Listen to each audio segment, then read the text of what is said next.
Then crunch to a new beginning. 13, we ain't finished. We still in it, though deeply injured. Hodie. BB for Hodie. What's that? It's African liberation, brother. Oh, you got that knowledge, brother? Knowledge, brother? Do you want the knowledge? Every brother looking for some knowledge. Look, if you're looking for the knowledge, let me tell you what the knowledge is. Just go to www.waronthehorizon.com. Click on the store link. They have DVDs on religion, black freedom fighters, the homosexual war against the black race, black male-female relationships, the dangers of interracial mixing with whites, sexual abuse in the black community. Then they have the DVD lecture series on racism, white supremacy, the history of white-on-black genocide, and the powerful impact of the entertainment industry on the black race. That sounds serious. It's definitely serious, brother. I hear what you're saying, brother, but sometimes I don't have a week to wait for something to come in the mail. You know what I'm saying? Not a problem at all, brother. All the DVDs are available for electronic download, which you can get same-day delivery for $15 each. Hey, man, I know it's only $15 and everything, but the economy kind of rough. You know, brother's pockets kind of tight, too. Look, brother, that's not a problem at all. For $1 to $2 a piece, you can order any radio program available on the site. Man, so look, y'all got any sisters down with this thing? War on the Horizon? Sisters? Of course.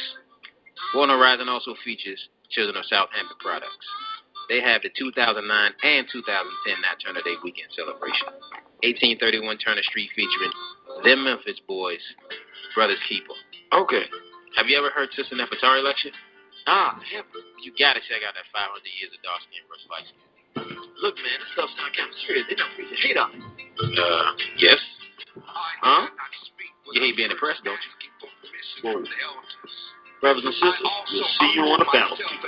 War on the Horizon. This content may not be suitable for Euros, Negroes, and Homos. It's time to make this cracker pay the penalty of sin. Lynched and hung for the color of our skin. Pay back like that. Let's begin like this. Hey, brother, did you try that new restaurant down the street? Yeah, I went there yesterday. Man, the food was off the chain. And the chicken was like, how they be saying it? Like, to die for. Whoa. To die for? To die for, brother? I'm saying, I mean, the chicken was good. You know what I'm saying? Can't you just say the chicken was good? Does it have to be to die for? That sounds a little feminine. Did you wear skinny jeans while you were eating the chicken? Nah, I'm saying, I say it was good, man. Was it rainbow chicken? Hold up, man. I said, milk with a sparkly buckle on it while you were eating? Was the server doing a sissy bounce? Man, I'm just saying, the chicken was good. Look, man, the chicken was good, no homo. Nah, it's time has passed for no homo. You're supposed to say it before, brother. It's like a disclaimer. I can't say, I just said no homo, though. There's no regulation on when you can say no homo. What are y'all, like the regulatory governing body over no homo or something? Brothers and sisters, don't get caught up. Don't let the homosexual poltergeist pull you in. We are the final front in the war against white sex. Stand strong. This African service announcement has been brought to you by War on the Horizon Radio. War on the Horizon. You gotta love it. No homo.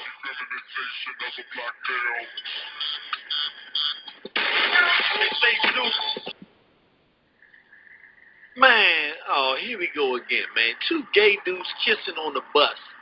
That's what I'm talking about. Why you gotta be, man? They trying to turn everybody gay. You know what I'm saying, bro? Nah, brother, I really don't know what you're talking about. I'm saying, you see the bus. You see how they got the two dudes kissing on the joint. It's like commercials. Everywhere you go, everything gay. Youngers walking around with these little, the faggy fit jeans and everything. You know what I'm saying? Well, brother, do you have hate in your heart? What? Yeah, that's not the Christianly thing to do. We should love our neighbors. Man, I ain't loving no gay neighbors, Joe. It ain't say you gotta love your gay neighbors. It don't say love your neighbors. It don't say... I ain't talking about neighbors. I'm talking about faggies. So you saying you love faggies? What I'm saying is, love is the most powerful force in the universe. And Jesus came to show us how we should love our brothers. Man, you sounding real gay right now, talking about loving some brothers. Hold on, Joe. Look, look, if you want to tell me something, just let me know. I might be preaching to the choir, man. I'm saying, the faggies, talking about loving. You know what, man? Forget this, man. I'm going to walk. Peace. Brothers and sisters, sometimes your arms is not long enough to box for spooky in the sky.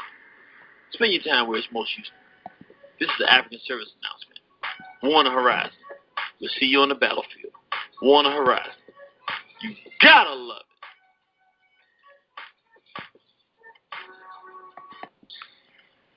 How you doing, brother? Can I give you one of these? Sure, what's this about, brother? We got a situation up in Delaware that's crazy right now, brother. Brothers are being lynched. Oh, lynched? In 2012? That's the same exact thing we said when we got the story. So how'd you hear about it? That's a good question. You know, there was a professor who was at Delaware State University named Dr. Jahi Issa. And to make a long story short, he was doing some research and educating the students on how they're trying to destroy and demolish HBCUs. Oh, I went to Bowie State. I went to Hampton University, so you know how the students were responding to that. And in the midst of sharing this information with the students, he stumbled upon the fact that they were actually lynching brothers in Dover, Delaware. Oh, how come I didn't hear about this on CNN?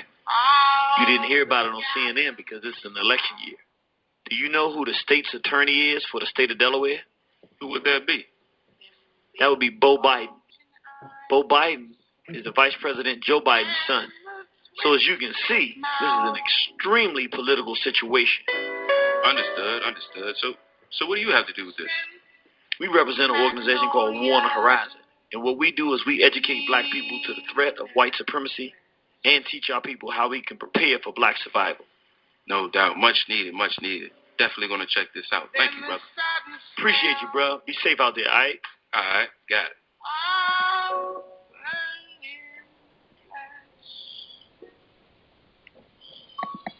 And with this crown of thorns, I beseech thee, O truth saying, truth idea of knowledge that's been abolished. Bamboozle, multiracial taxpayer, betrayal of critical thought of mind, black and whitewash, bought and brought about by the magic mulatto member of the Carlisle. Bilderberg's secret weapon is flown the chicken coop. Even Snoop Dogg's bark and bite ain't this big. Supported by his beautiful sidekick, member of the Council of Foreign Relations, world domination, sort of like the unseen hand working this master plan. Trained and untrained, converted again. Mobilized against the activists and common sense with a target list destined for banishment. Time, regurgitating speeches of little black girls and little white boys and little white girls and little black boys holding hands in holy matrimony while black families economically impoverished consisting of nothing but child support and alimony. What is the dream today? Blood streaming from the thorns, skewing our vision, flowing into our mouths, but strained and muffled we say, save, but the holes in our hands save nothing. Gushing as the flesh wounds go deeper. Fate is the cry for your huru. Fighting men lay down, not stand up and fight like they used to. And the crown mocks the black messiah of kings and queens. Africans denounce Africa and become American seen through the eyes of red, white, and blue. Worshipping Satan cause he looks just like you. Their semen are the soliloquies of death. Removing the God, his mouth was collision. You is until only the vague spiritualism. And the Afrocentric educators turn misogynistic masturbators, stroking open face, waiting for the game to change. I say, make it plain. Appreciating the pain on helpless mothers and daughters, antagonizing fathers and brothers being willingly led to the slaughter. You ought to pass out the sadomasochistic devil that's placed on you that crown. Ease the pain by slamming it to the ground, screaming your huru, freedom sound, or save souls too much weight to carry around, or real black men and women too scarce to be found, or have white supremacy sounded at the horn and placed on the Messiah's head. This crown, the crown, right from on the root, he will arise and destroy all that is unjust. Thus, Caesar declared war. Never shall there be another black Messiah upon birth, infiltrate the mind, paralyze, eurodize, divide, institutionalize, misguide, immobilize, leave by design, confine, hide him from him, self-hate, deliberately exterminate the black race. Prime target being black man. For the root is made to be rotten, there will be no seed. The branches shall fall and the tree shall wither away and die. Blown away with the wind, gone but not forgotten. Black man is hunted like prey. These are cursing the day in which black Messiah will resurrect the mindset of the people. Black Messiah is lethal to the plan of the American cracker man. In preparation of being damned, white man invents King Alfred's plan. Organized genocide is the master plan. A man is bred after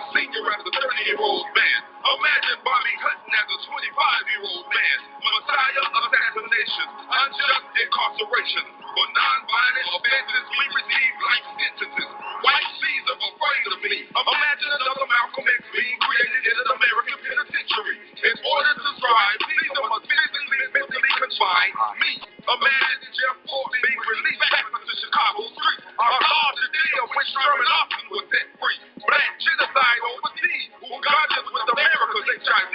South Africa in the 80s. America still by DC. Black death. Black Messiah shall get the rise and give it us free. My ancestors woke me up this morning. They said, son, you do know what time it is, don't you? I said, what time is that? They said, it's war time. So welcome to the war front, brothers and sisters. Oh, that was our brother's keeper with Black Messiah. You don't got your brother's keeper, then you making some bad mistakes, and I want you to make some good decisions. So go up on cdbaby.com, put in brother's keeper, BROTHAS. They're not brothers. You know, the white folks say brother. They brothers. Brothers. THAS. Brothers keeper. KEEPA. Or just put it in on Google, brother's keeper. And while you at it, don't be slipping. Just go ahead and put in Jasira, Queen Jasira. That's with a K. Most queens are with a Q, but so many queers going around here now, we don't want to spell it with a Q, so we spell it with a K. KWEEN, Queen Jasira, JASIRA. And then you can get the Queen Jasira album. You can have both the Brothers Keepers albums, all three of them, and Sister Jasira, and you get that whole Memphis town and sound. So you don't want to miss out on that. Got some real exciting news. Thank you for tuning in. We got some really, really fantastic news. First of all, I want to thank everybody that came out to support our event this weekend. The master teacher, Astra Kwesi, was in town with the Queen, Sister Mary Rakwesi, and the turnout and the presentation was outstanding, actually phenomenal. So we thank everybody that came out. We thank everybody that supported. If you were with us in spirit, we appreciate that as well. But we definitely want to send a shout out to everybody that came in the house and showed your presence and gave that love. And I'm talking about blowing the crowd away. Man, we couldn't even finish the lecture before people done crawled over the table.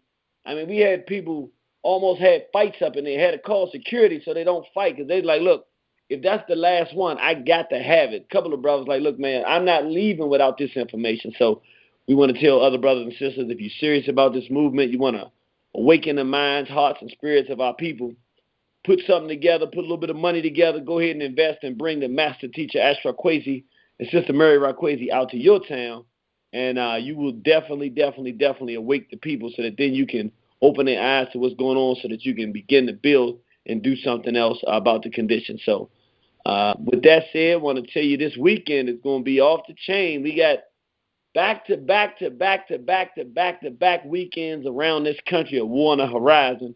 We're not going to stop until the races fall off. You know, they say we don't stop rolling till the wheels fall off.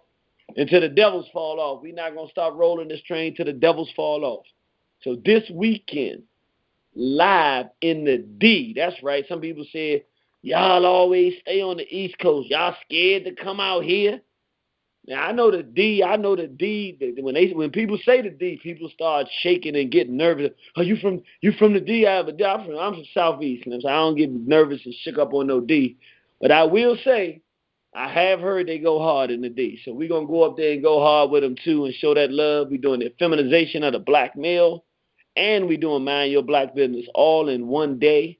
Also, we're going to have our sister Angela Freeman doing her book signing on God's Gift, how to be a good black woman to a strong black man. And she's going to be talking about her book, The Conscious Book of ABCs.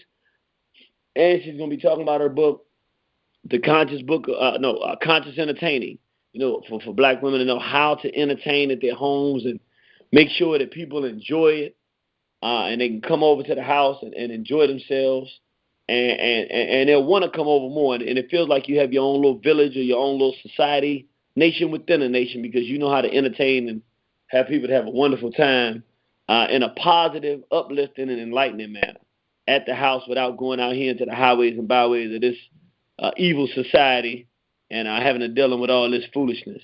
There ain't no way you can go that you can get away from a homosexual in this society. Don't Don't even sit here and try to lie to me and tell me you think we can get away from a homo, because I think it's more homosexuals in this society in the black community than it is heterosexuals. And they are feminizing all of our youth, but that's not what we're going to talk about today. We'll talk about that next week. But I want everybody here to come on out. It's going to be at Nandi's Knowledge Cafe. Again, that's Nandi's, Nandi, positive yes. Now remember, Sister Nandi was Shaka Zulu's mother. So, you know, that's a powerful name. So you already know we in the D. It's going to have that Shaka Zulu spirit, so you come on out. Nandi, we're going to be playing a lot of our African insurrection music. So you can get it. It's free. So just come on, walk in the door and get 2 free lectures, get book signings, listen to some African insurrection music. We're going to play a little Mile for Southpaw. We're going to play a little bit of United Front, a little bit of Brothers Keeper Show, a little African insurrection music videos. We're going to have a wonderful time. It's Nandi's Knowledge Cafe, 12511, 12511, Woodward Avenue. That's Woodward, Woodward Avenue, Highland Park, Michigan, 48203. Again, that's Nandi's Knowledge Cafe, 12511 Woodward Avenue, Highland Park, Michigan, 48203. So we want to see you in the house. That's this Saturday, starting at 2 p.m. So come on out, 2 p.m. Somebody told me another brother that gets on the mic, brother named Body Shots, is going to be in the house. So it's going to be a fantastic evening, one that you're going to really, really, truly enjoy and appreciate. So we want to see your face in the place. If you're anywhere from Gary, Indiana, to Chicago, Illinois, to any of those parts in between, Ohio, if you're on the other side to the west, come on out, come to the D.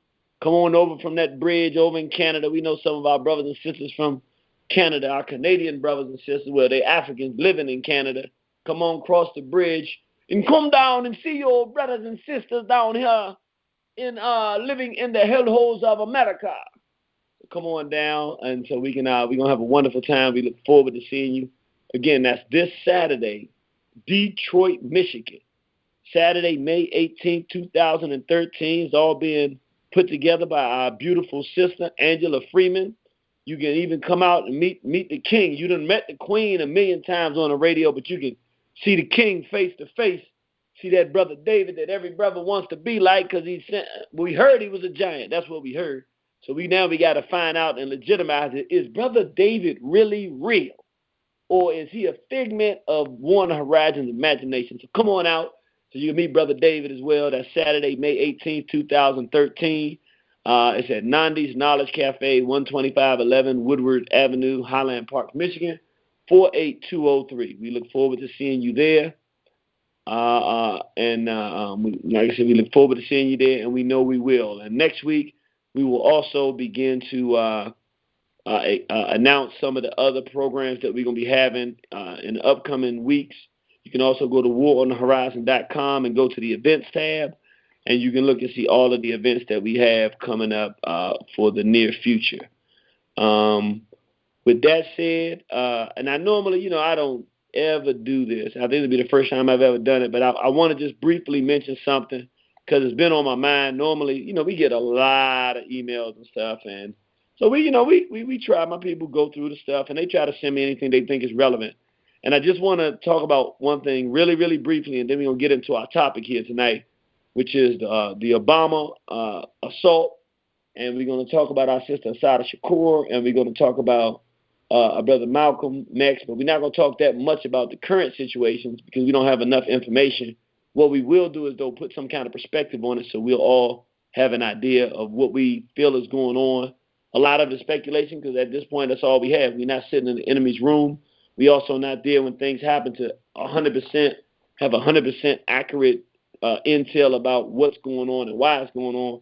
What we do have is the presence of mind to know that these things have happened before, so we got to put things in a perspective. But we got an email recently, and after some back and forth, we found out this was somebody, a black woman from, I don't know if she's from Africa or from the islands or from England, somewhere outside the country.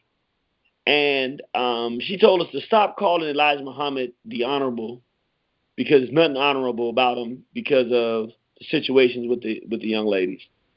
And And we definitely hear what she was saying. You know, we were very respectful. People sent stuff back saying, basically, sister, and she said some things about Farrakhan as well. And we said, well, we definitely agree with you on the Farrakhan thing. We never have endorsed or agree with the relationships the Most Honorable Elijah Muhammad had with those other women, but we never believed that they were underage because, quite frankly, we've never seen any definitive proof that that was the case. And because we don't see it like that and we don't really see him as no pedophile, we see it as inappropriate. We don't agree with that. But, you know, in one horizon, it's like kind of white or black, you know. So definitely something we don't agree with, but we won't write them off because of it, because it's not pedophilia, it's not homosexuality, it's not racial treason. It's just highly inappropriate misbehavior. But, you know, we understand he made some serious mistakes, and we acknowledge that. We don't agree with it at all. Never. We never endorsed it on anything of that nature. At the same time, we love the Most Honorable Elijah Muhammad. And until something that would come to pass to be perfect information to say these girls were 12 years old, then we would have to change our position. But we have not received any of that, and I've been looking for years to see if anybody can provide any of that, and never have seen that. Never, ever have been able, not even with Brother Steve Coakley, to have somebody say, here are the facts, who they were this age or whatever. So my point being, we feel like we respect anybody's right to have their opinion. This is the first time that this has happened, though. When we gave the opinion back, it was very polite. The sister came back, and if you believe that, then you hate black women, and you believe that black women should be brutalized and violated, and you support the da-da-da. And I was like, whoa. And I was looking at it, and she said, and you blacks in America, you know, have never done anything to help the race. All y'all do is go around the world and spread filth and degeneracy. And there's no question about the fact she has a point. We say, you know, you're right. We do go around the world spreading some degeneracy, but let's not pretend like there wasn't a Nat Turner or a Brother Malcolm X or Most Honorable Elijah Muhammad or Robert F. Williams. These were all black men. Ida B. Wells Barnett, you know, Assata Shakur. We have all these people born in this country who've done some great things too. So let's not, you know, let's not just throw away African people in America. And we also said we're not black Americans. You know, we Africans living in America.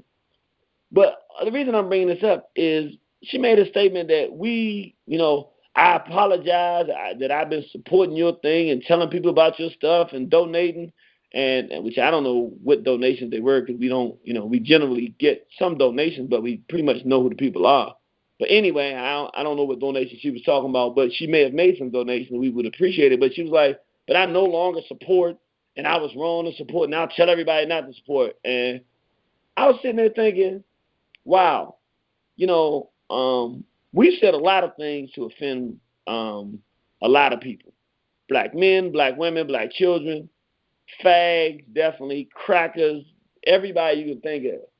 But this person decided that, I guess like we some kind of prostitution organization where based on how you feel about what we doing, and based on the support you give to us, we're expected to change our position or opinion on something because you said we should. Now, if you make good points and they valid, we're going to definitely appreciate that and respect that. Like in this case, there were some very good points that were made. But we are not a whore organization. We're not here to get pimped out.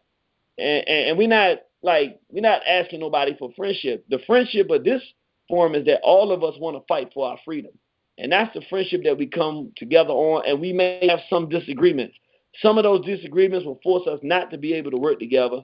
Most of them won't, as long as we respect other people's rights to have an opinion.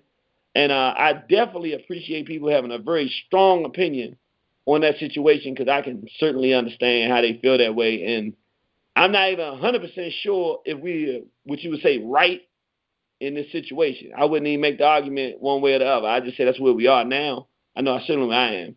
But I will say this. I want everybody out there to be clear. We want to support our race, and we hope that you support us. But don't let us hold you out, making you have to take. If you got a position that you believe is firm and reasonable, and we saying, well, we're not going to deal with you if you believe this, that, and the other, which we probably will do from time to time. If that gets ridiculous, then don't let us hold you as no hostage. You fighting for the race, keep fighting for the race. We ain't here to be no pimps.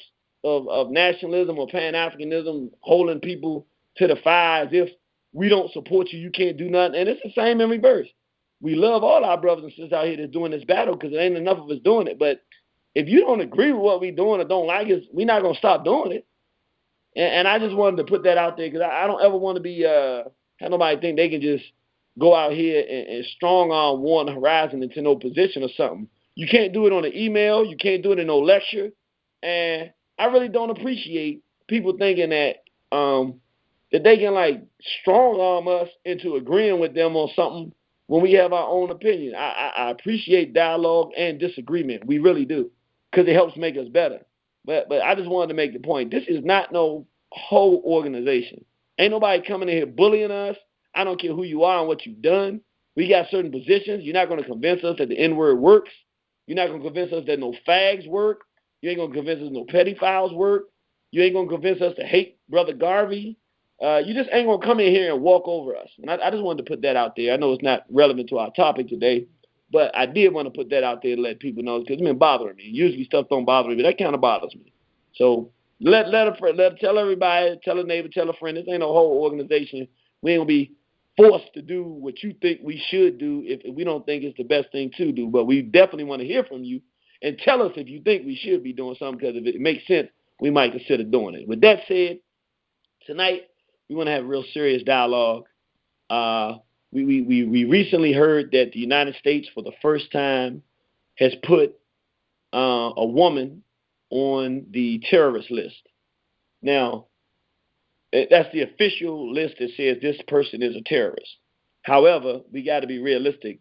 Black people have been classified as some form of terrorists or black people that fight back and resist white tyranny in this country since we've been brought over here on the slave ships. But the official list of terrorists that now the white folks say they have a right to go and kill and slaughter and harm is the list we talking about. They put our sister on recently, our sister Assata Shakur. And so we wanted to have a little bit of dialogue about that tonight. And also we know that Brother Malcolm X's grandson was killed this week. And so we want to discuss the murder of that brother and actually he was killed last week, Malcolm X's grandson and Sister Assata Shakur being on the list. And we want to talk about the climate that is involved in, and we're going to speculate. We're going to make assumptions that may not be true. So, and we're going to start just talking tonight about what we got to do as black people to defend the interests of African people, because we got to make good decisions. We got to be looking at what's going on out there and have a good purview of what's going on. For those who don't know, our sister Assata Shakur is a freedom fighter. She was part of the Black Panther Party. And she was on her way, I think she was in New Jersey, and they were riding down the highway, and they were assaulted by police officers. And the brothers that were in the car jumped out, and the police started shooting at them, trying to kill them, and they began to return fire. Some of the police officers killed and shot other police officers. You know how them crackers, they real tough when they shoot them, but when they getting shot back at, they start frogging up. And some of them killed each other, and the sister got shot as well. And when she got taken to the hospital, the police just left her there bleeding, beat her on the bed while she's bleeding, brutalized the sister. But she lived through her wounds and was tossed in jail, slammed into prison, and pretty much left to rot. And the brothers were so well organized back during this time that they actually organized, it was called the BLA, the Black Liberation Army, offshoot of the Black Panther Party. And I'm not a historian on this matter, so anybody can correct me if I miss any part and I don't get it 100% accurate. But essentially, they broke into a maximum security prison where she was in maximum security, broke her out of the prison, and got her out of New Jersey all the way into Cuba, where she got political asylum as a political prisoner. And she's been in Cuba since that time, living a peaceful life among the Africans in Cuba who protect her and keep her safe. And she consistently will, from time to time, gives her opinions about the heinous racism and abuse that's going on in this country here with African people. And she has become an icon for the Black Power liberation movement, one who has had to sacrifice her life and live in another country because of her freedom struggle and her political interest in working to help Black people free ourselves from oppression in this country. So this is a warrior sister, a very beloved sister of ours who did great work for our people and is now in Cuba. And she's an icon of the movement because she represents symbolically the true physical revolution aspect of freedom fighting, where she had guns and pistols and was going with brothers who were Panthers, putting drug dealers out of communities, getting money to fund nationalist, Pan-Africanist moves, taking African names and trying to live African lives. And from everything we know, these were solid, sound warriors that were putting in work in the street, fighting in shootouts with police officers that were trying to kill Black people, and they were breaking into offices to shoot and harm Black people, and these police officers were getting killed. We weren't the only ones dying. So this is a real, true freedom fighter. And she's been in Cuba, God knows, probably 40 years now, for a very long time. I don't have the exact dates. But after all of this time there, we see under the Obama Nation administration, now the U.S. government sees fit, the white government sees fit to start coming out and putting her on the quote-unquote terrorist list and offering all kinds of money for anyone that will bring her into this country. We heard stories before that a few years ago, maybe a decade by now, but it's a few years ago that Al Sharpton was trying to work with the government to tell her that she can come back. She had some land in America or something or another, but Al Sharpton was involved. And if I'm incorrect on that, please somebody correct me, but from what I understood, this was an actual fact and not speculation, that he was trying to tell her to come on back to the country. Of course, if she'd have come back to the country, she'd have got locked up and imprisoned, incarcerated. So they're using agents like Al Sharpton, the ones that they can use to try to get the nationalists and the liberators to sabotage themselves to come back. And of course, she didn't do it. But what we're seeing is happening now is that the whites realize that they have such clearing, such a wide door of opportunity, while Black males are being effeminized in the street, while Black women are feminists, more in love with being a female than being Black and wanting to fight Black manhood and supporting the feminization of the Black male, while our people are following behind these Negro, they're not even men, these Negro males, most of them homosexual rappers, crappers, this filth and garbage, this hat hop, filthy, degenerate, not even music, but death noise. While we have all of these negative things going on and we're not paying attention to what's going on in the world, drugs in our community and just interracial dating, everything that destroys a race, they realize that we're so weak. And because they're feminizing our young people, we don't have any troops coming up through the ranks. We got faggots coming up through the ranks to look forward to in the next 10, 20 years, but not a lot of strong, young Black warriors. And feminists, not a lot of strong, young Black women who are going to be mothers and breed strong, revolutionary Black people with self-respect and dignity, but rather lesbians and feminists that hate males that will destroy malehood. So with this environment and this stinking mulatto that they have, this homoerotic mulatto they got in the office running around dreaming of phalluses all day long, calling up super fag giants on the phone when they announce they homos and, hey, you a super fag? Me too, you know. He calling up Jason, what's his name? Jason Collins. What's the precedent for a president calling up a super fag because they announced that they're a fag? Talking about giving them presidential honors because they announced that they want to go get humped by another male. What kind of sick, perverted society we live in? But because of this environment, it is the perfect environment for Europeans who realize every 20, 25 years or so, we have a revolutionary movement. And I don't know how many of you are realizing this, but I can tell you with absolute certainty we're in it right now. I can feel it. When I go out and talk to people, I can just feel it. People's interest, I can feel it. I can sense it. I can see it. People's pineal gland is open up. Their revolutionary spirit is opening up. And people want something different than the standard, traditional garbage that they've been getting. It's everywhere I go. Our people are slowly starting to want to see and hear different things. They don't want to just hear the same old nonsense and garbage they've been hearing.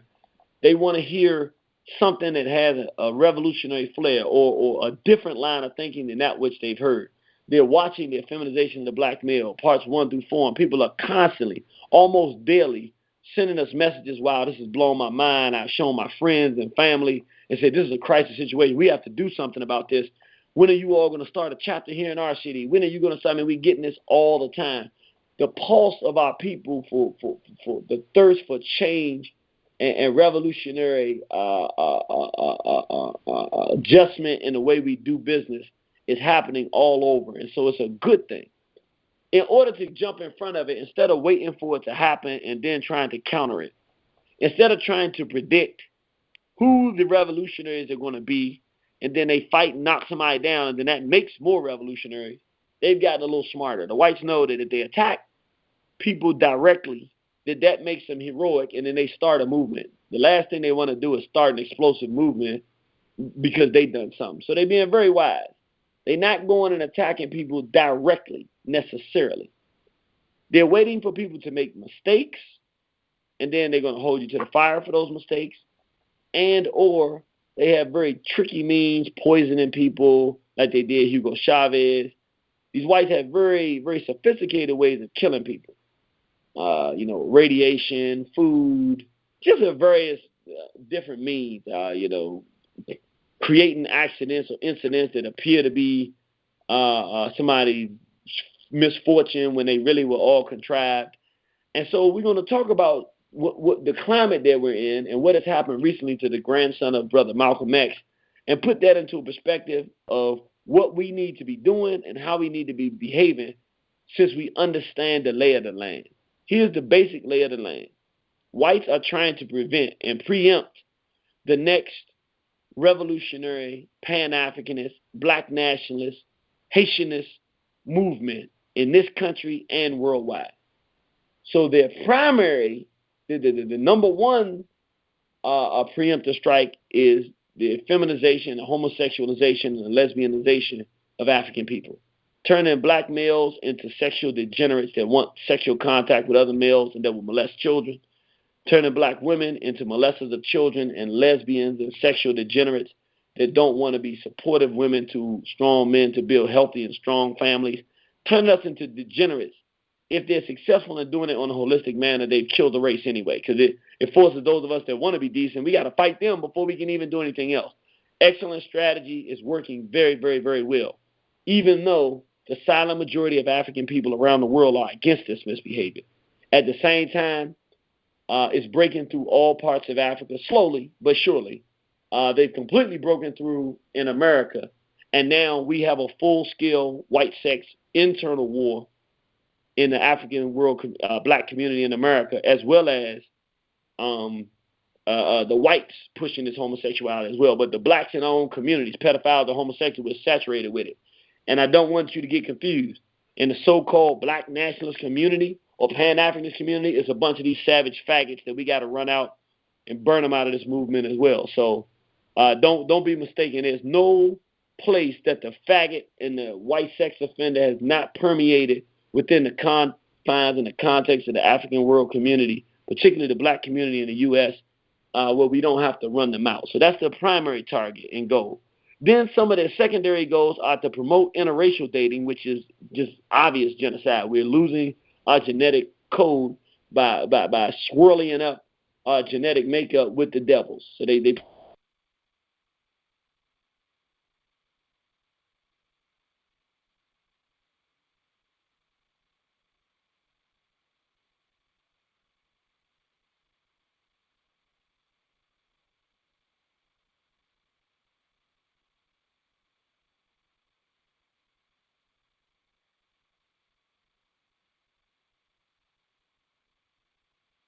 All right.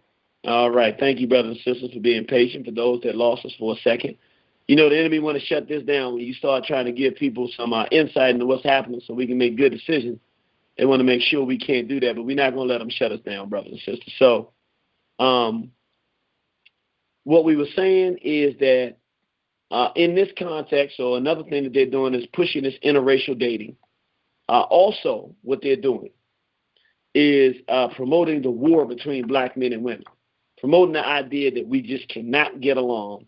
And then they're combining all of these things and miseducating our people, our children, through the school systems, giving them these homosexual books to read, Princess Boy, putting us in integrated settings while our children sitting down in little peckerwoods and telling them that all are human and it's not about race.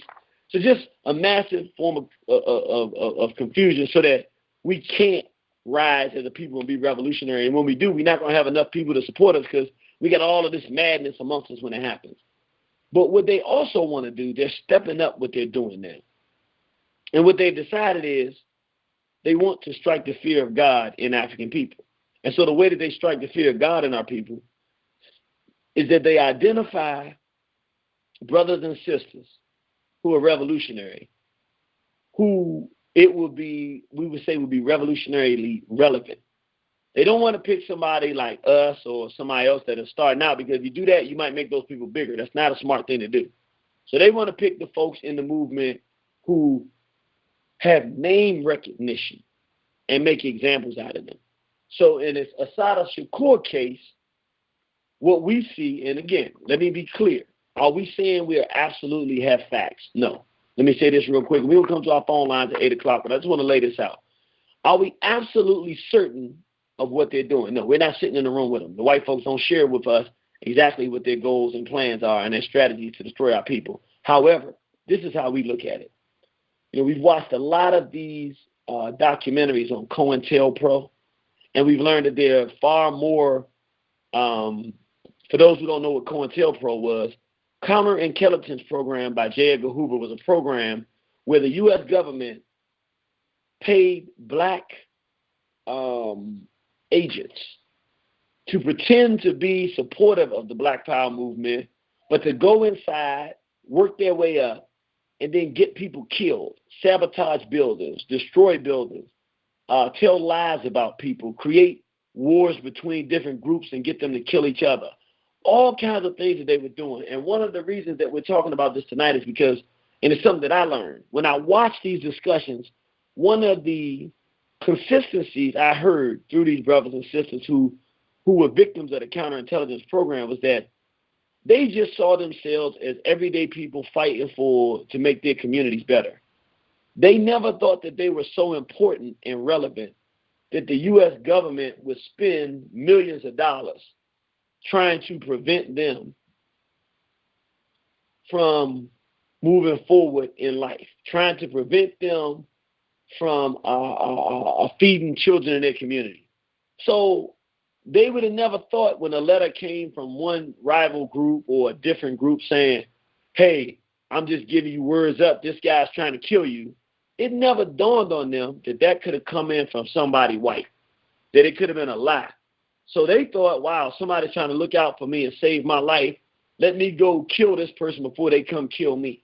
So they got a lot of black people murdered in this way and caused a lot of confusion and had a lot of us fighting against each other and not helping each other in very terrible situations. Our brother Geronimo Pratt got caught up in that situation where he was incarcerated. He was with the Panthers at the time that the crime and the murder happened.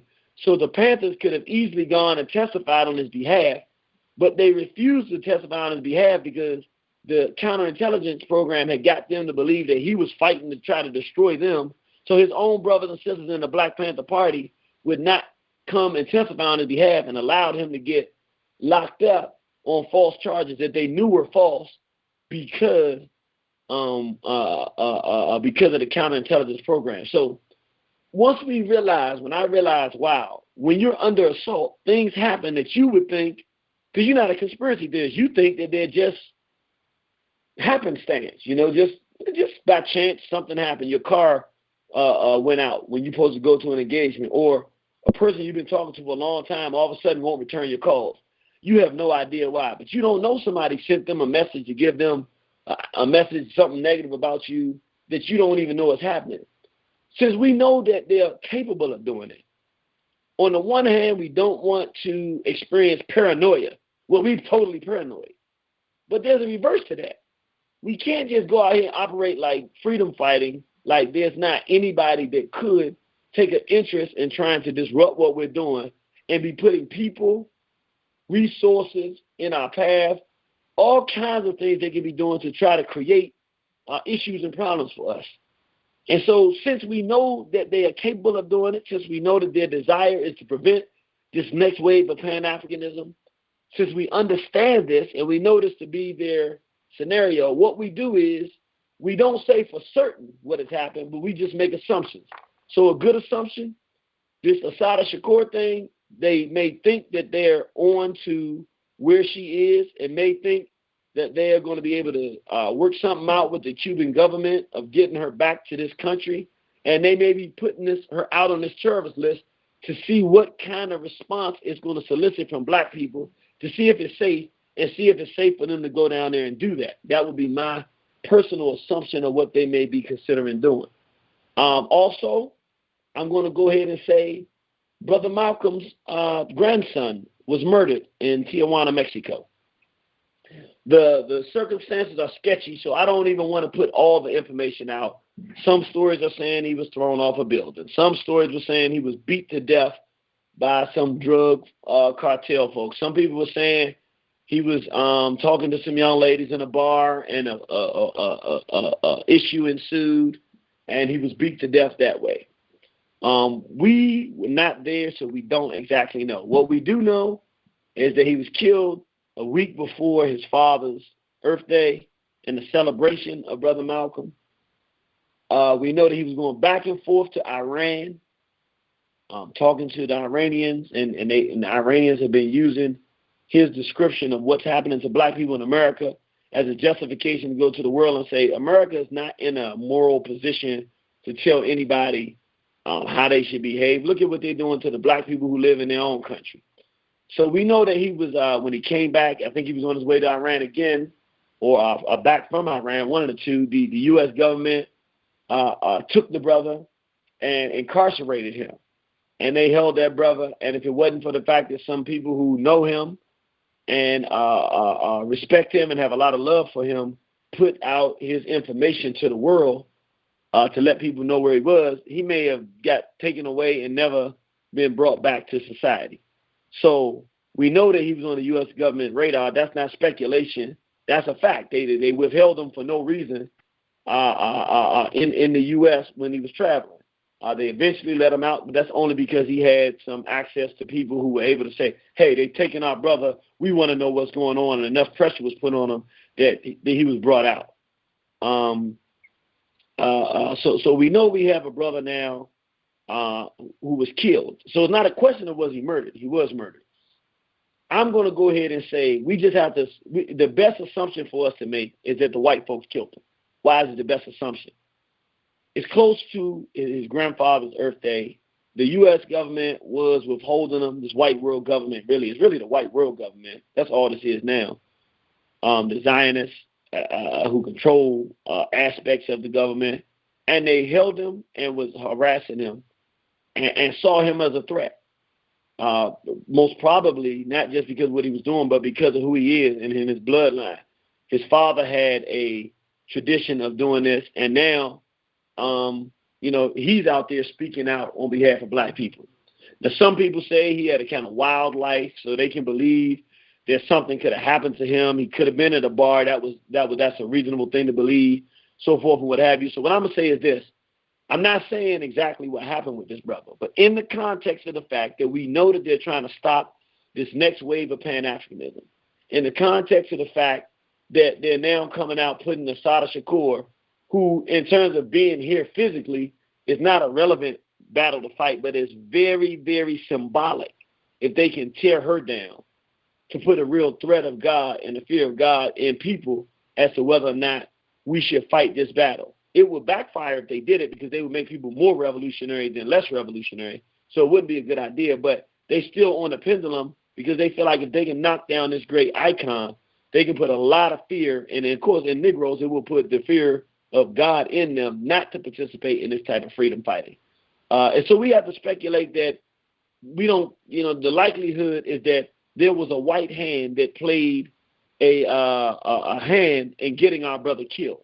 What I want to say is, because we see the brother Malcolm getting killed, and he was out there speaking out against the racism in this country, no matter what some people who know him might say, well, I don't know if that's what happened. That's not what's the most important. What's the most important is we know they wanted to kill him, and we know they wanted to silence him. So it's best to assume that they're going to use any avenue they can to do that. Why am I having this discussion? As Pan-Africanists, it's time for us to start not getting scared or paranoid and not letting down on what we're doing. But we got to be real cautious. We don't need to be drinking.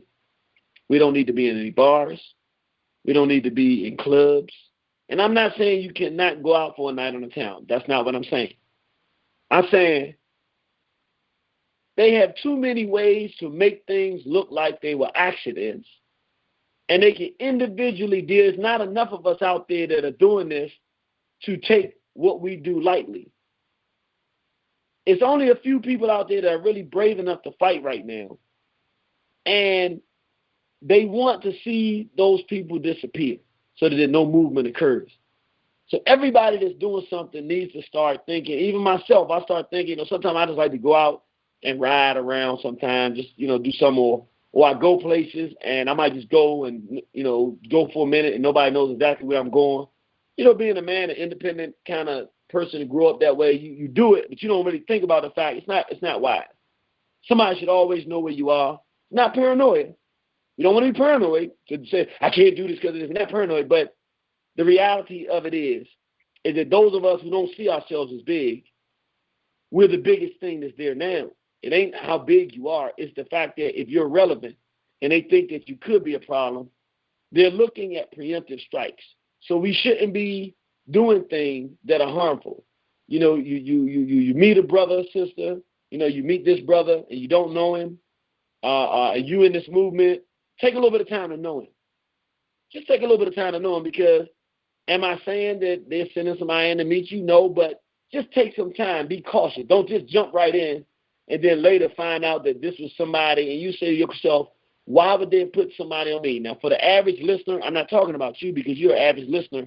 You wouldn't be necessarily on the radar because your name is not out there. But if you're doing work like One Horizon is doing, if you're doing work like the New Black Panther Party or any of the brothers and sisters, Umar Johnson, going around doing lectures and stuff, all of us have got to start being a little more cautious. I know I'm a little temperamental. I'm going to be a little bit more cautious with my temper. I try to do the best I can on the radio, but, they study how people operate. I didn't realize this. We're going to come to our phone line, 760-569-7676. Again, that's 760-569-7676. The participation code, 948-656#, 948-656#. We're going to come to our phone lines at 8 o'clock. But, I found out some files that were opened. And what they have is, in order to create, it really shocked me, even me, knowing the COINTELPRO and everything like that, but the sophistication of it really did shock me. What they do, these agents, they actually go through and they read, I'm talking about, I'll give you a good example. When they're training somebody to be a high-level agent, to come in and get deep into the movement, they will read every book and some that you have read. They will look at every DVD that One Horizon and everybody else that does DVDs have done. They will look at and study the philosophy that we teach.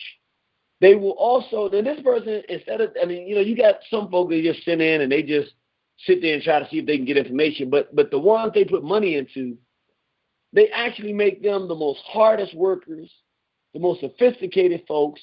They understand your enemies or your competition.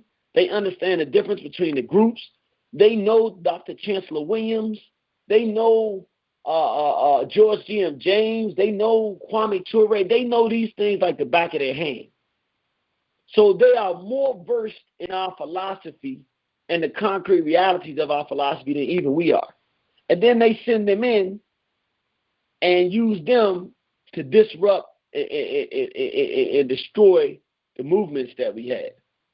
So I say that to say, if you're a person who has name recognition, I know many brothers and sisters out there are some of the people that are the most relevant to our struggle. People don't know their names. They're doing the real work, so they don't have a chance to get on no microphone and do something because they're doing work. Respect that, appreciate that, know it, comprehend it. But if you do get on that microphone, that tends to be who they look for, at least historically. I don't know if they change it up. I'm not in the room when they do this stuff. But now, I would say to everybody, if you have a voice out there, make as best decisions as you can. None of us are perfect. But don't smoke. You know, some of us out there doing this work, but you still got a little puff in you. Don't puff. God forbid you shouldn't be puffing, period. But if you are puff in the privacy of your own home. Because if you get caught out there with that, it makes it easy for them to do what it appears that they did to our brother Malcolm, to murder you. I'm not saying that situation happened because we don't know what happened. But they got so many ways to throw up confusion. He's in Tijuana, so now they can have people wondering, well, it is a lot of drug folks in Tijuana, and then they start in the back of people's mind, I wonder if he was into drugs, or it was some sisters, he was at the bar, I wonder if this. You can't prevent that because they'll make up anything. What you can do, though, is make good decisions. Be cautious of where you're hanging out and how long you stay out there. Be cautious of being predictable so that people can know where you're going and how you're doing it. And if you're going to be visible, make sure you stay visible. Don't fall off the radar too often. Because as long as you're out there in front of people, constantly talking to people, people know what you're doing. It's always a bad time when people appreciate you and respect you for them to attack you. Because when they do that, they get the backlash of people who love you, and it turns up the movement. So stay relevant, stay in front of people, and constantly be doing work so that nobody can say that anything crazy is happening with you. Always stay in touch with your folk. Don't fall off the radar. And most importantly, when you meet new folks who are coming and interested in doing work with you and your group, don't let them too far in too soon. There's no possible way to avoid having people in who work with them because there's just too many people and there's no way to know. And sometimes the people are good people that start off with and they come recruit people. So we don't know how they do this. How they do it each time. What we do know is that this kind of stuff exists around us. So then you really shouldn't be involved in illegal behavior. If you're packing your piece, you should go ahead and get that Utah license. Go up, look at it. It's called a non-resident gun permit. A Utah non-resident gun permit. It gives you about 26 states that you can pack your piece in legally. Why not go get it and pack your piece legally than to be driving around, get pulled over on a wrong stop? We know the law and how they operate with the law, but at the end of the day, do you want to have to go and try to beat a charge, or do you want to say, hey, I got a legal right to have my piece and put yourself in a better position? We're not blaming anybody for what's happening because we see the assault is on. If they're announcing to us they're going after Assata Shakur, that announcement is not about Assata Shakur. That announcement is a threat to all black people who are going to fight this battle. Why am I not afraid to share this with you on One Horizon? Because if you're listening to One Horizon, chances are you already made your decision. You ain't scared. So if you ain't scared, you don't care what happens when the bully threatens you. You're like, you a bully? I knew you was a bully already. If I was scared before, there's no reason for me to be scared now because my fear is not going to change you being a bully. So, my main thing is to defend myself, and that's what we got to start doing. And one of the main ways to defend yourself, be in good health. Don't eat a lot of bad foods, and I'm not trying to be a hypocrite, but I don't eat as well as I should. Be in good shape. I'm not as in best shape as I can be, but I hit the weights, and I do a little running. I try to make sure that I'm not getting too fat, that I can't throw these things because, you just don't know what's going to happen in the wake of this time period, and you want to be prepared to do that. Let me throw one more thing out there, and then we're going to go to our phone lines. I want you to be cautious, brothers and sisters. When you out there in the world and you see a conflict brewing, just be cautious about jumping into it. I'm not telling you if you see a brother beating up on a sister not to jump in and stop it.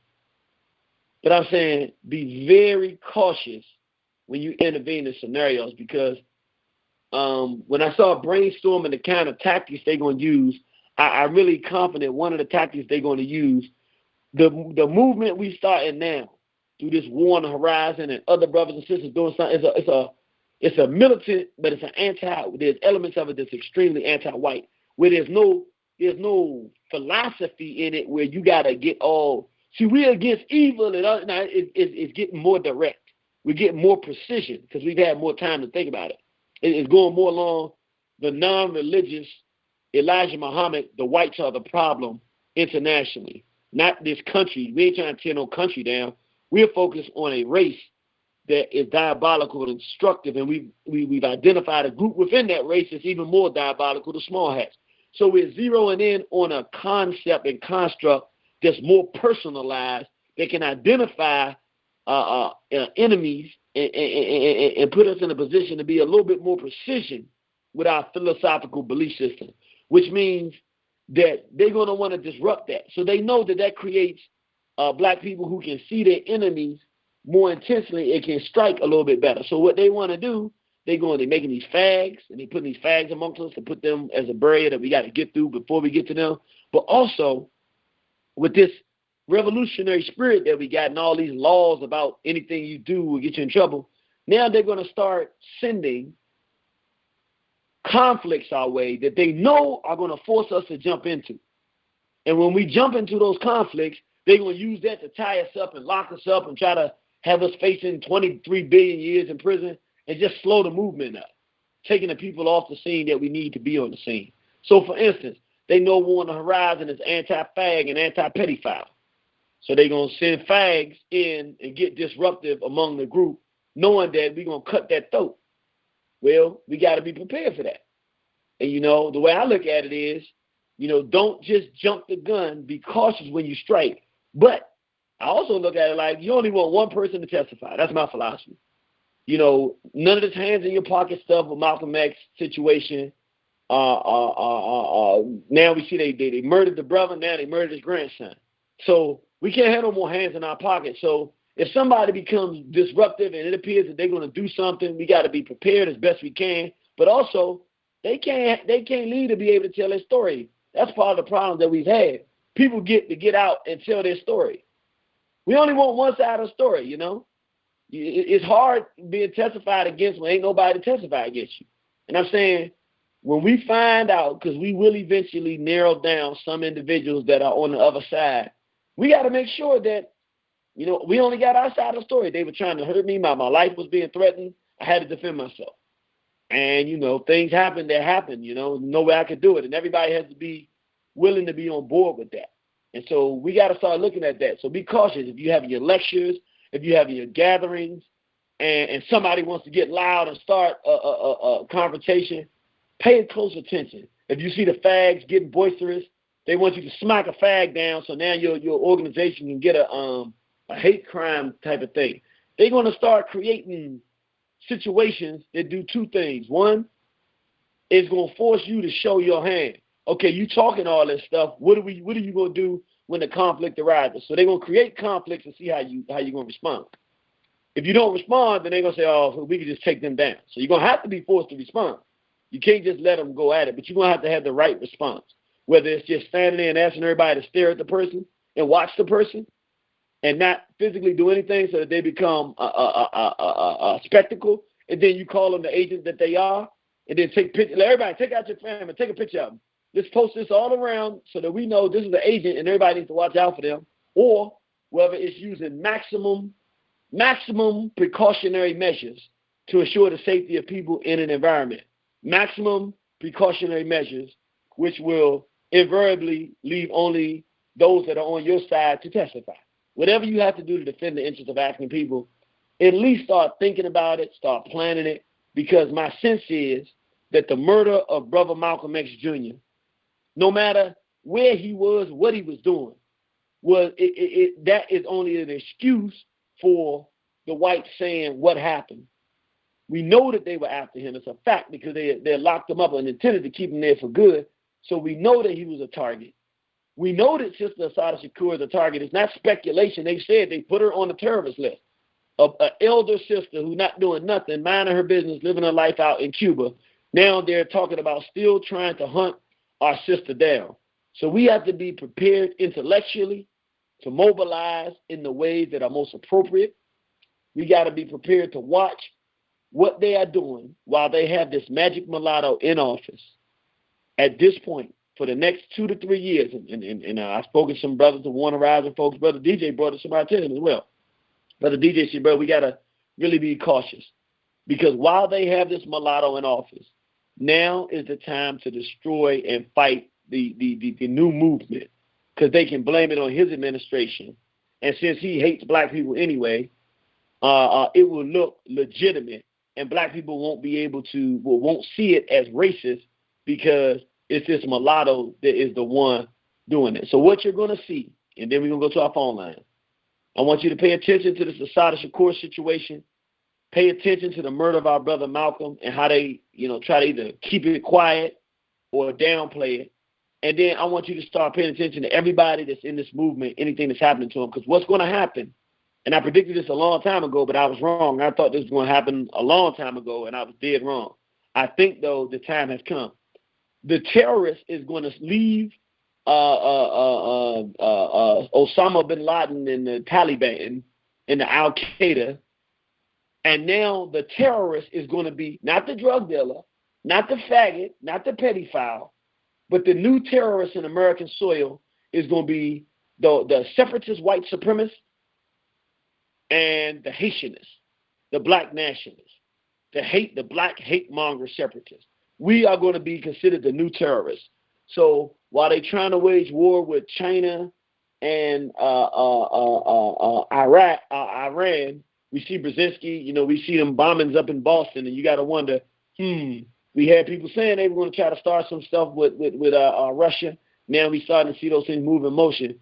Well, we should expect some kind of forms of quote-unquote Asian terrorism as a pretext for going to war with Asians. And we should expect in this country internally some black nationalist, Pan-Africanist group to do some crazy thing that then becomes leverage for saying we got to stop Assata Shakur. We got to murder brother Malcolm X's grandson. We've got to target Warren Horizon. This time, we're in that time. It's ramping up. We need to be prepared mentally. We need to have our radio programs ready so that if anything happens and Irritated Genie disappears, we should see it's under investigation or something or another. Every one of the lectures should be getting around to everybody. Hey, they gone after our brother. Every one of the programs we have should be on YouTube. You should be passing it around, telling people what's going on. Let's make it easy to galvanize. I know I keep saying one last thing, but one more thing I want to bring to the table, and then we're going to go to our phone lines. I look at these things not in isolation, but together. We see the murder of our brother Malcolm X Jr., who we know was going to other countries and talking about the oppression of African people here. So he was making international headway. We also know that they put our sister Assata Shakur on the terrorist list, which is some kind of message of their desire to go in and try to kidnap our sister before she makes her own natural transition, but they want to symbolically bring down that giant. Also, our brother, Dr. Jahi Issa. He is the brother who's dealing with the small hats. The vice president's son, Bo Biden, is the state attorney for Delaware, and they're lynching black people. And he's brought that to people's attention, and since doing that, they kidnapped his son and tried to actually take his son for good. Fortunately, he made the right decision that he didn't show up on the scene because they were going to lock that brother up and take him down. They had forged, according to sources, they had forged false records saying that he'd been abusive to his own son. But then when they took his son, because they refused to allow them to take the son to their doctor, they took the son to their own private doctor, not the doctor of the state. The private doctor said there's nothing wrong with this boy. No one has done anything to him. Everything in this report made by this nurse is false. and it's a lie. So they actually kidnapped this brother's son from school, took him to the precinct to interrogate him, then had some phony nurse report from the school saying that his son had been brutalized. And long story short, according to our sources, the police said to his wife, once they were forced to give the son back to her, we're going to take your children from you. You got 6 children. We're going to take your children from you because your husband hurt a police officer. Now, anybody that saw and is familiar with the case, the police assaulted Dr. Jahi Issa. He didn't do anything. I mean, it's on video. You can't dispute it. But they're upset with him with bringing all of this attention to what's going on in Delaware, to these lynchings. They're upset with him for talking about the black universities being assaulted by the small hats and shut down. And he's doing it on the forefront and getting people in Delaware to start thinking about what's going on. And because he's doing that, he's now literally having to fight the state of Delaware. And I want to bring that up because, again, the Pan-Africanists are under assault, but because we are not organized and we don't have things to make our situations highly visible, they can murder one of our brothers, and we're not there to know what really happened. They can just boldly put a sister who's an elder now on a list, calling her a terrorist, and they can try to take a brother's family from him. Brother hungry because the state won't allow him. They forced him to lose his job, and now they don't have a way to make an income, and they won't allow them to get assistance from the state from something they've made up. So they're just torturing him because he's doing freedom fighting. So I'm saying we see all of these things around us, which is a message to all of us, not to get afraid. If you're scared when you hear this, you ain't supposed to be here. Go ahead and hang up and, don't listen to this program no more because it ain't going to get no better. The issue is not to be afraid, but the issue is to be prepared, to see what's happening and begin now to realize this movement is back. The movement is back. It ain't coming, it's back. And a centerpiece in it is the white sex war. That's not the only war. The economic war is huge. The link with Africans in America, Brazil, Europe, and Africa, Pan-Africanism is real. That's serious. All of these things are serious. The police brutality is serious. This neocon war against these white neocons is real. The small hat agenda to destroy black families is all real, and we got to fight on all these fronts. Understand, though, if we understand the white sex front and we come in through that, we can open up the door for liberation and freedom fighting on all of these fronts. I've looked at this for a long time. I wouldn't lie to you. With that said, want to talk tonight about what your thoughts are on the overall paradigm that we're facing today with the magic mulatto in office and the ability to the whites to start making a preemptive strike against this building movement that we have of Pan-Africanism, with Assata Shakur being an icon of this movement, and now our slain and murdered brother, Malcolm X Jr., Malcolm X's grandson. What are your thoughts on this situation? I'm going to go to my lines. Want to hear you. The phone number, 760-569-7676. That's 760-569-7676. Participation code, 948-656-pound. That's 948-656-pound. Detroit. Keith, how you doing? Hey, sis, whenever I'm talking to you, I'm doing all right. Yes, sir. Yes, sir. I was curious because I know a lot of people who, to me, are not very sophisticated. They want to get out and fight the battle, but they're not very sophisticated with it. They want to tell everybody how they feel, where they stand, on the job and their religious functions, just everybody, when it doesn't really make sense to do so. Can you speak to that a little bit about people just being a little more sophisticated so that they can remain, out and keep their job and keep their family and not do something to get locked up or anything like that? Because I think a lot of us are making some mistakes. That's an excellent question. Let me say, and I'm glad you said that. Brothers and sisters, particularly for brothers and sisters who are new to your consciousness, anybody who's been doing this for a while probably has, if you've done this, you should have learned your lesson by now. But for those who are coming new into your consciousness, you get so overwhelmed with this information and you can't hold it back, and you on fire all day, every day. And what happens is you go to your job, and you telling them crackers how you feel and where they wrong and giving them information about what you've known. You don't realize this, but what you're doing is the worst move you can make on the battlefield, because essentially you're snitching. You don't see it that way, but what you're doing, here it is now, you're in a war, and you have some new information that makes you super powerful in your environment. And instead of keeping quiet and not letting your enemy know that you understand what's going on and you know the game, and therefore being able to be more successful in what you do on the job, we go blabbermouth and telling them everything that we know. It would be similar to being on a slave plantation. And all you know is that you enslaved and you believe you're supposed to be a slave. And then Nat Turner comes and tells you, no, we didn't always be slaves. We used to be free and this, that, and the other, and this. And you so excited that you go into the big house and say, Master, what you told me is wrong. We was free. We was in Africa, blah, blah, blah. All you have done is alerted the master to say, really? Well, who told you that? Oh, I've been talking to such and such. It's very, very unhealthy. What happens is you end up losing your job. And now you hurt nationalism because your mate, your wife, because a lot of brothers do this, or sisters too, your husband, particularly the brothers, your wife, your family now has a man that don't have no job. You can be a nationalist, a Pan-Africanist, and a strong black man. You don't ever have to open your mouth to your enemy to let them know how you deal and how you feel. You just stand up and make strong decisions and stand up for yourself. You don't have to tell them what's behind that. That's the most wise thing you can do. Also, but those of us who are sophisticated enough to know not to be blurting out to these crackers and being all overly aggressive and showing our hand, sometimes, and this includes me, I still suffer from this. We'll open our mouth to black folks. So we be on a plantation, and you don't want to tell the cracker something, but a black person will say one little thing that you think, oh, they're going to be open to this, and then we run and give them all this information about who we really are and what we stand for. Bad move, bad situation. Because I don't care how much they say they black.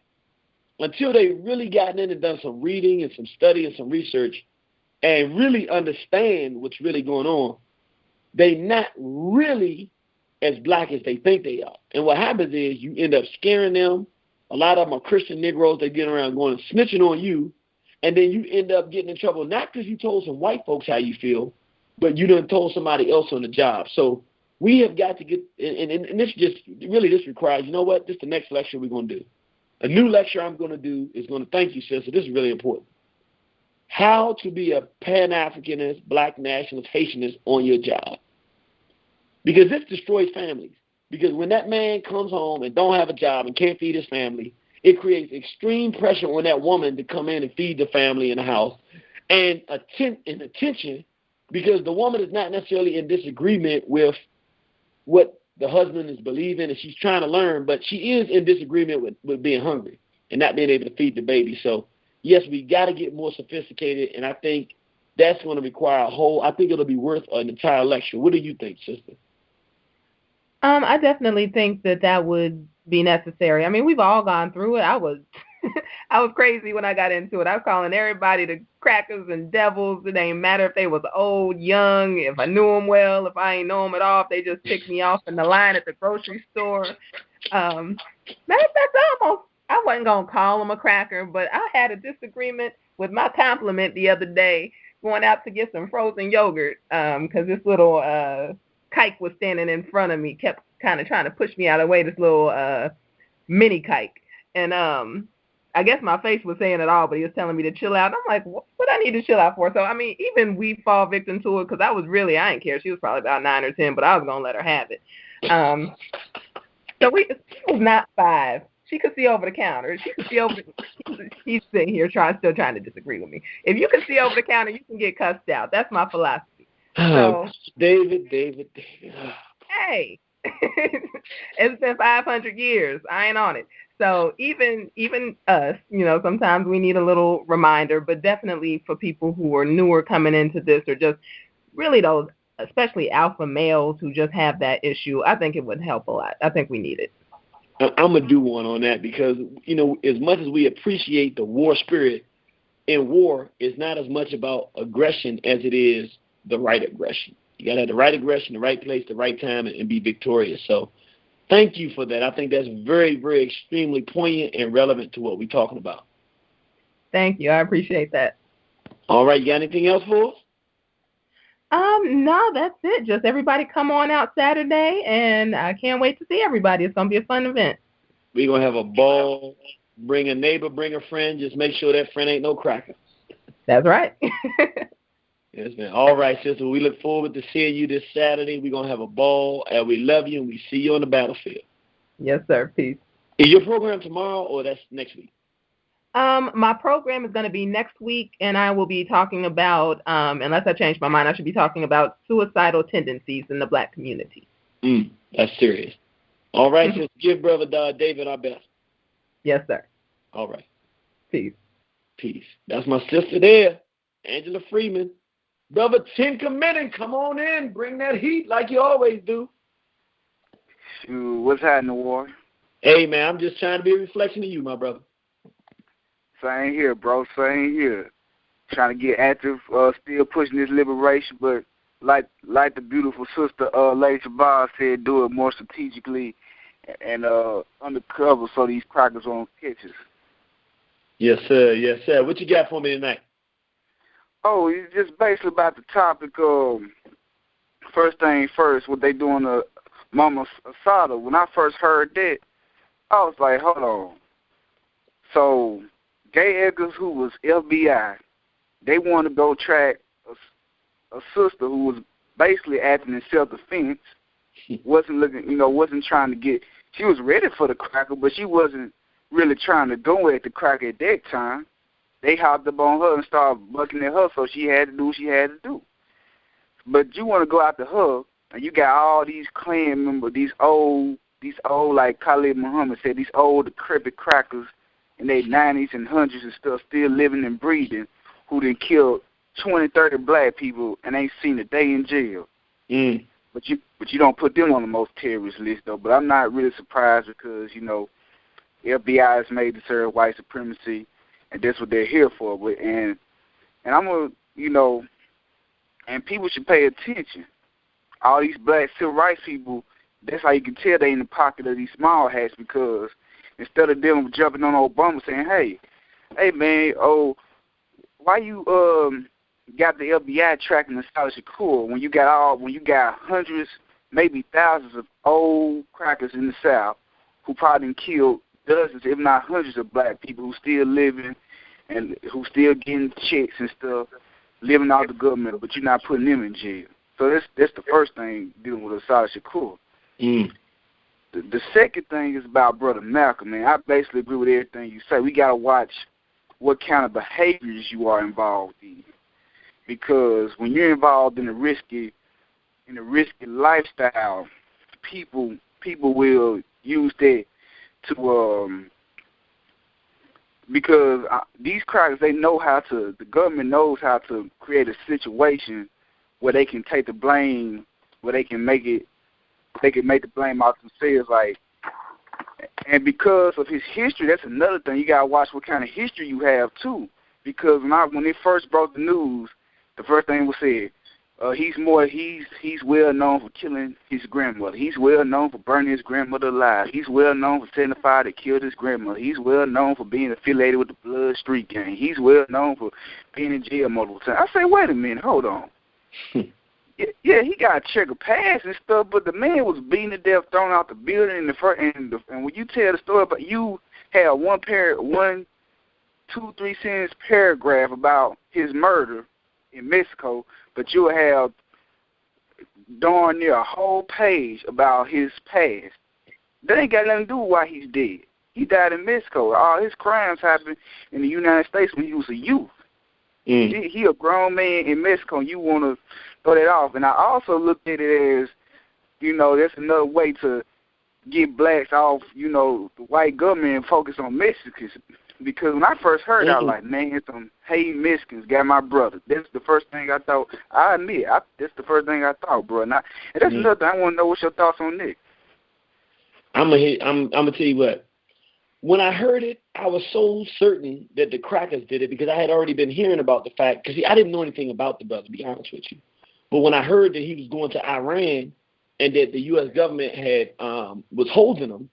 And so I said, okay, this brother must be saying some real serious stuff over there in Iran. So the minute that he got killed, it never crossed my mind that it was really some, because I already know they're going to have a story. So to your point, yeah, I think for an average person, yeah, they would try to, it's perfect to do it in Tijuana because now it don't look like it's white. But for a person like myself, I didn't even think about that aspect of it because I instantly said, damn, they got him. These crackers, they got him. And you're exactly correct. Some of our people will say, well, and it makes sense. I mean, you understand why. They say, man, Tijuana, that's where the drugs go down. Maybe some drugs, folks were trying to rob him or something like, because it makes sense because they do that kind of stuff down there. When in fact, in all reality, the likelihood is that it was a white supremacist hit. Exactly, and they also, and the way they put it, and when I heard the way he got murdered, I was like, hold on, you saying he was thrown off the building and shot? That's a heck of a lot to do to somebody when you simply trying to rob him. I'm just saying, you don't take all that to rob, especially a brother who's by himself in a foreign country. You don't take all that to rob anybody.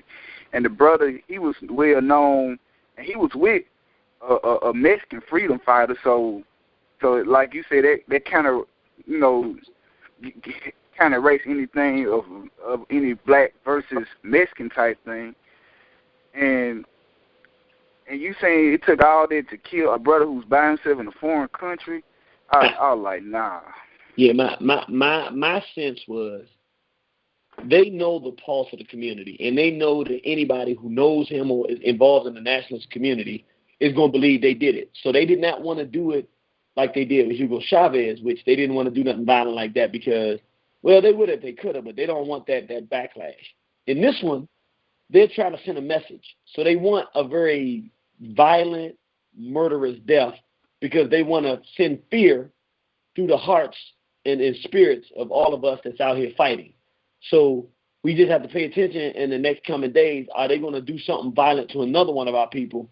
In which case, if we see one more person in this African-centered community face some strange, violent type of death, then we got to decide, because you can't have a bunch of people getting violently hurt and not responding and think that people are going to keep fighting the battle. That's going to be a message for us to say, okay, this is a message, it's on, and we got to start having some type of response that's adequate to say, hey, we ain't just going to be sitting around here getting killed. You're guilty by association and by the past. The white infrastructure here has murdered black freedom fighters in the past. If we can definitively come to a sense that we agree, it don't matter if it's true or not, if we agree that that's happening now, then we have to defend ourselves. Yes, sir. And before I go, just one more question. So his death ain't really a message to, like, Negroes who ain't in the know. It's really a message to us saying if you keep on with these activities, you're going to die a strange, horrific death as well. That's the message. I totally agree, brother. Well, man, as always, man, you call in, you keep it real, you keep it straight, and you make us proud that we got some young warriors on the battlefield. Not all of our young people are faggots. Yeah, hey, you can count on me. Ain't no man hunting over here. Only for the sisters, brother. Yes, sir. Well, you keep doing what you're doing. You stay strong. We love you, brother. You need something, let us know. We'll see you on the battlefield. Yes, sir. Beautiful Hodier. Beautiful Hodier. 6217, you live on Warner Horizon. 6217. Going once. Going twice. All right, they just listening. 9763, you're live on Warner Horizon. Beautiful Hodier. Beautiful Hodier, my brother. What's going on? This brother born up here in New Haven, touching the program, man. I've been thinking about the Assata Shakur and the young brother Malcolm, over the past week, and it just seemed like with Assata Shakur, it just seemed like the Beast guy, he's so weak right now that he's doing some, even though it's like a show of power, it's such a weak show of power to go after a 70-year-old woman that it just seemed like, he just throwing any and every type of blow, every type of little scenario at us to keep us all focused on other things that he has going on. But the other thing, though, is that I'm glad that you started speaking about, like, enemies amongst us. Because I was just listening to a show on, I think, Culture Freedom Radio on Blog Talk. And they were just mentioning different, different factions and different groups that we need to watch out for. And it surprised me that one of the brothers up there mentioned War Horizon. And I was like, shit surprised the hell out of me. Well, I never, I'm not really, I'm not really privy to too much information right now on. I pray that, everything that went on get brought to the light so we could be fighting people more than not, because we already know, assumably that the Caucasian has something to do with it. But like I said, I'm glad that you brought out the point on enemies amongst us, and I think that that'll be a good topic for you to expound on. Is just, how we... Let me ask real quick, just so I can get clarity. Were they saying that people should look out for One Horizon in terms of we might be bad for the community? When somebody, I'm trying to think of the radio show. I think it was Culture Freedom Radio. One of them, it was somebody called in, and I really was, I was on the line, but whoever it was a caller calling in, and I'm like, man, I'm not as familiar with you guys. I've been listening to your programs for approximately 6 months. I've been on my own war front. I'm in a wheelchair right now, and my daughter mother swear up and down that for the reasons that I'm in the wheelchair is because I talk too much. It's because I'm always out in the community trying to do something good for the community and positive for the community. And she thinks that somehow that got, somehow my community work ended up getting me shot. So, I'll definitely move a little lighter nowadays. I've been fired from jobs before for being outspoken, but, with age and with time, you learn to step a little lighter and move, and move when you need to move. But I did hear that, and I was like, man, they said, they was like, yeah, the brothers from War Horizon, they got to be CIA because of the thing about the homosexuals. And so I just want you to, I just definitely think that you should put out a video on how to spot the enemies amongst us and different things like that. Because I felt funny when the brother, his problem with War Horizon was homosexuals, and I was like, well, that make me, any man who defends homosexuals, I think is a homosexual anyway. Oh, so wait a minute, you're saying the person called up and they were supporting fags? Yeah, they actually was. They had to be supporting fags because they were saying that they thought that the diatribe that y'all got, the War Horizon had against homosexuals, and just really we got to be looking out for them and on the diligence of being aware and that this is a war that we're gonna have to start engaging in. They were saying that because of your speech like that y'all had to be CIA for talking like that. I said, it caught me funny. It caught me real weird. I don't think you're CIA. I watched you.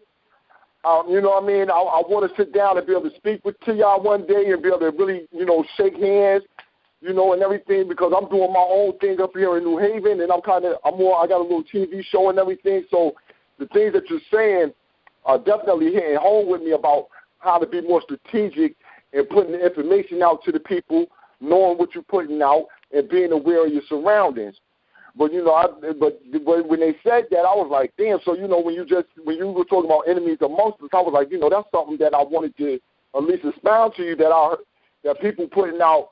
It was on Culture Freedom Radio. It had to be, but people putting out information like that, say that the War Horizon is a CIA group because your name was Irritated Genie. He was like, his name Irritated Genie. We don't know his real name, so he got to be CIA. Oh, Lord. I don't know what to say to that shit. Well, I appreciate you sharing that, and I'm going to take a few minutes just to clear this thing up, but then I'm going to go back to the phone line. But, brother, thank you for bringing it up because, honestly, it's such a ridiculous thing. I don't think about it. I forget that people have this stuff out there, but I'll just clear it up, and then that way people can decide what they want to do from that point. Yes, sir. You know, I appreciate that a lot, brother. No, thank you. Just thank you for the work you put in. Thank you for the work you put in. You know what I mean? I'm listening as daily as I can. BB for Hodier. BB for Hodier. All right. Let me do this real quick, brother, since it's a little bit off, but it's really not off because this is I'm glad the brother brought this up because what better time to talk about it than now. Okay, let me just give the short version of it. I got out of college in 1995.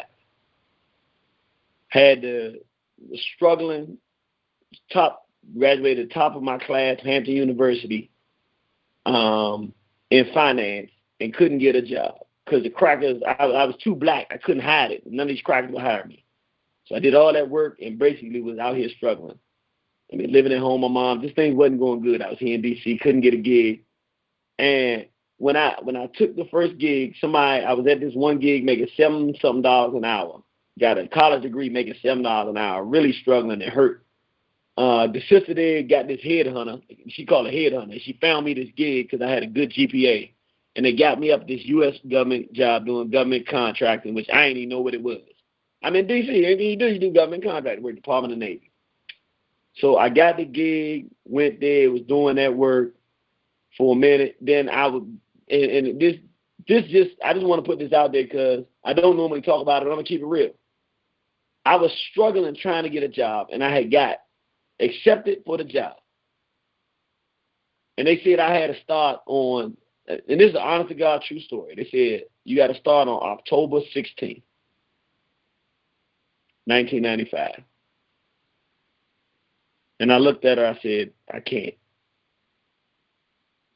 And I ain't say why, but I was like, I'm going to the Million Man March. And I can't describe to you the pain that I was feeling inside. I was like, if I lose this opportunity to have a real job and become, quite frankly, a job and ability to make money is going to help make you a man where you can take care of yourself. And I'm like, they probably ain't going to hire me, and I'm going to not get this, but I'm going to the Million Man March if it means being homeless.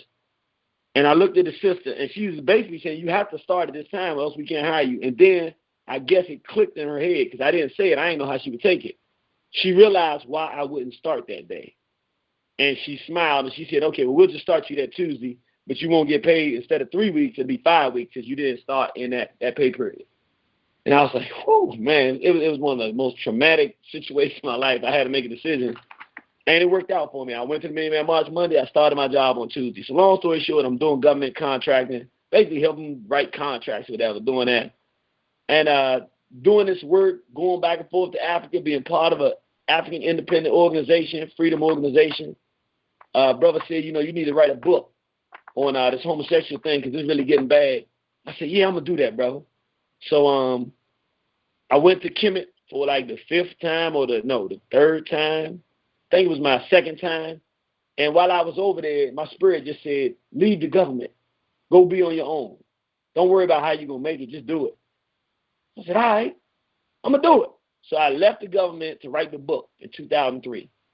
I was making $75,000, GS-13. I could have went anywhere in the government and became a GS-14. I was on my way to become what they call a SES, and it was a shoo-in. I was 24 when I first got to 13. Then by then it was like I was about 29, something like that. So I was anything I wanted to do in the government, I was good. But I said, I'm leaving. Forget the money, forget everything. I'm going to try to help black people. So I leave, start writing the book. Took me 2 years. I was I was working for myself, doing some real estate. I'm doing the book and everything. And trying to get it finished up, taking money from Peter to Rob Paul and just doing everything. So long story short, didn't expect this, but while I was doing these lectures, we found out at a certain point that people was out here, particularly in New York, man, they was killing us. I was figuring I could just eat and make enough money to make a living just by selling the DVDs. Even if it wasn't a whole lot, I'd make, $10,000, $15,000 a year. We might have sold it was VHS back then, 2 VHS tapes a month, if we sold that. What we found out, though, the reason we wasn't selling them because people would buy them, then burn them, and then they'd sell them in New York. They was making we went up there and seen the Byron one day. Just one day, Feminization of the Black Male, he might have sold he's selling them at $20. He might have sold like 30 of them just one day. That's $600 off me, off my plate. So I go 6 years, robbing Peter to pay Paul. Eventually the money ran out, so I got to get a gig. But I said, before I do it, I want to go on a tour, book tour. I've been wanting to do this my whole life, man. I mean, I want to go out and show. I want to go all around this country and do something. I ain't had no money. And I had met Sister Nefertari. We wasn't together like that yet, but we was together. And we had no children and all that. It wasn't, but she was like, you want to do this? I said, yeah, because I got to go back and find a gig. And because I'm about to lose my house. She was like, all right, well, look, I'm going to pay for it. So she paid for me to go around the country. She got all of the, she paid for all of the hotels. She paid for the van. She paid for the gas. She organized the different hotels. She called up all the bookstores around the East Coast, all the way down to Louisiana, set up the dates and time, where we going to be and everything. She did all of it and paid for all of it. It's about thousands of dollars just on the humble so I could go and get my book and do my book tour out there, because people were stealing the money that I was going to have to be free and be out here to do this work. So I had to go back and get a job. So, of course, the job I got was a job with the government again. So I'm doing a job for the government, and I ain't really think nothing of it, because I was telling people when I was out there, man, these bootleggers been killing us. I got to go back and get a gig. And all the people was depressed. So they was like, that's messed up, man. So I'm thinking, well, everybody know you're going to get a job or whatever. So I can go back and get the gig.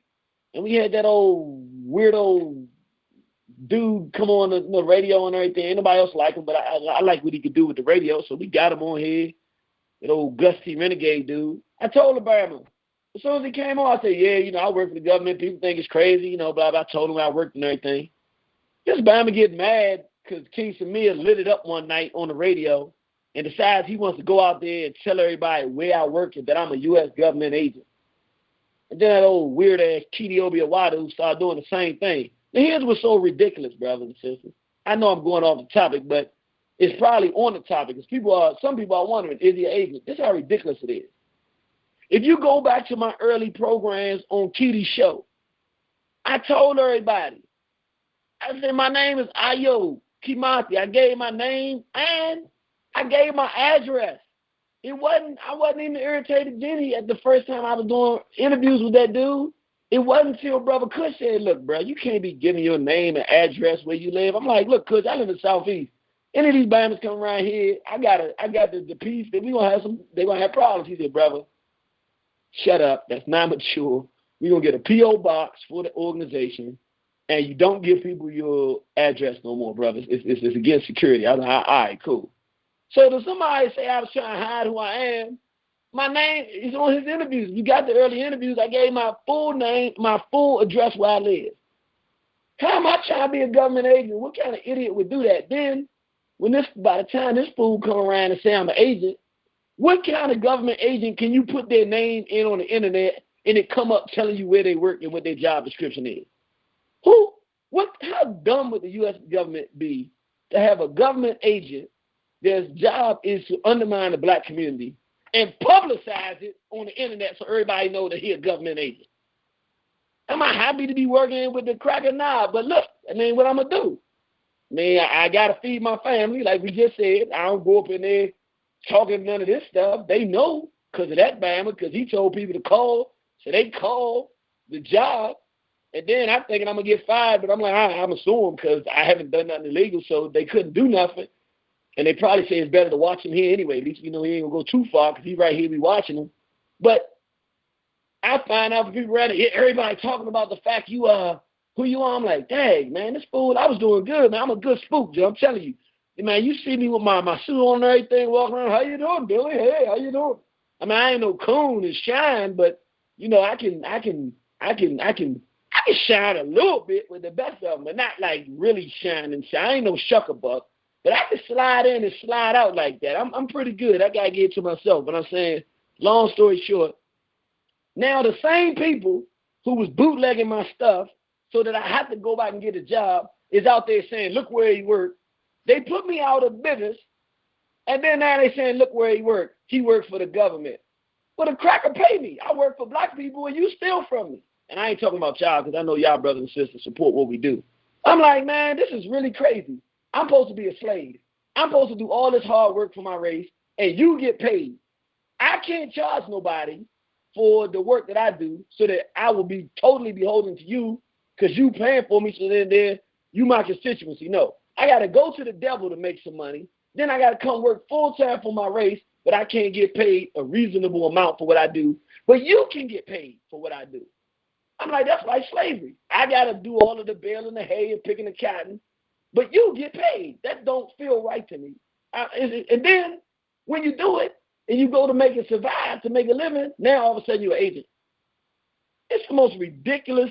If you could tell me one thing that I have said to black people for you to do that the white folks would pay for you to do, I tell you, don't let nobody molest your child. Don't be no faggot. We need to defend each other. We need to do good business and spend our money with black entrepreneurs. I want you to really think. Go look at the work that we do, and I want you to ask yourself an intelligent question. What do you see that we've done that any cracker would pay us to do? And if you can find one thing, you say, well, yeah, the cracker would pay you to teach us about fighting the poltergeist, how entertainment is destroying black people, and then you give a because and a good reason, then I'll listen to what you got to say. Other than that, please, brothers and sisters, it's not that hard to tell who's not an agent. It's hard to tell who is an agent, but when a person brings new knowledge, see, we don't just talk about stuff other people been talking. We bring in stuff on the forefront. Yes, Brother Baruti was doing it already, but we and Brother Baruti, which is really part of the One Horizon family, we're the forerunners in this white sex assault. Why would we bring something to you before it happens and tell you what's coming down the pipe and try to prepare you to not let it happen? How would that help them if they trying to do it? It don't make no sense. Y'all always talking negative against black people. Black people always doing some negative stuff. I'm going to talk negative about Farrakhan. He talking about Tyler Perry as a spiritual giant. I'm going to talk negative about him. It's negative. What he doing? He insinuating Dr. Khaled is a fag and Brother Malcolm is a fag. What kind of freedom fighter will we be if we let him muddy up the legacy of great men that fought for freedom and independence of our people? We can't do that. So yeah, we're going to talk about Negroes. That's our job. So anyway, I'm down on the soapbox for that. No, if we're agents for black people, because we go into wherever we go for you and do the best we can there. That's the last I'm going to say on this thing about this, but I appreciate the brother bringing it up because I do know it's kind of strange to, well, how's the brother working there and doing this? Hey, look, everybody can't beat me, man. Don't be mad at me, man. Don't hate. I mean, everybody can't be the Irritated Genie, man. It's not my fault. If I can help you be me, I would do it, but I'm not going to do that. Because it's probably better being you. It's not all that it looks like it is, but hey, it is what it is. So love y'all, brothers and sisters, and I hope we can get on with the program here and continue to have this discussion. 2322, you live on Warner Horizon. 2322, you live on Warner Horizon. I'm just listening. Yes, sir. Thank you for listening, brother. All right, 4938. You live on Warner Horizon. 4938 9073. You live on Warner Horizon. 9073. All right. My brother from another mother. How you doing, warrior? Brother Sharif. How you doing, brother? Hey, you're doing fantastic, brother. How you feeling? Hanging in there, bro. Hanging in there. Great show you got, bro. I'm glad you cleared that up there, man. That was much needed because I heard that chitter chatter before. But you know, I believe in what you do. But glad you cleared that up. So and great points that you brought up about us kind of protecting ourselves and not taking, you know, the work that you do, you know, for granted, and, you know, how they can, you know, target you. Those some valuable points that, you know, you're not going to hear too many places. Appreciate that, brother. So what you got for us tonight, brother? Been a long time, man, long time. Yeah, that's pretty much it, man. You know, still out here on the grind with the youth, but you and other brothers pretty much, you know, laid it out there about Malcolm, my brother Malcolm, which there's no way that can be a coincidence, because a lot of us talk about what happened to his grandfather and him, but this is 3 generations of genocide, because remember, Malcolm's father was killed by the Ku Klux Klan. So that's no coincidence that his father, great-grandfather, killed on the railroad tracks in the 20s. Then we know what happened with Brother Malcolm, now him. I mean, what's the chance of that? And I believe they, wanted to get rid of that male bloodline. And I know we don't get into the Bible too much, but it's Pharaoh right over again. Spare the females and get rid of the males. So. Brother, and now I got to say, you just hit something that puts a whole nother aspect on it, because something that Brother Louis Ali used to say all the time, and it's hit me like you saying now. He said they have a thing where if you do something and it's powerful, they believe that it's in the bloodline, the whiteys. So they try to kill that gene pool. And so when they see any males that come out of a certain type of bloodline, a certain type of fervor, they try to kill him. And what you're saying makes so much sense. His father was a Garveyite, was murdered. He was with the Most Honorable Elijah Muhammad, was murdered. Now his son is not with a particular institution, but is over around going internationally, speaking out against the atrocities against African people. He's murdered as well. Yeah, that's not a coincidence. You're right. Definitely, brother. To your knowledge, brother, is there any other males directly? He was the last male heir. Is that correct? I don't know that this brother had any children, so as far as I know, that may be true.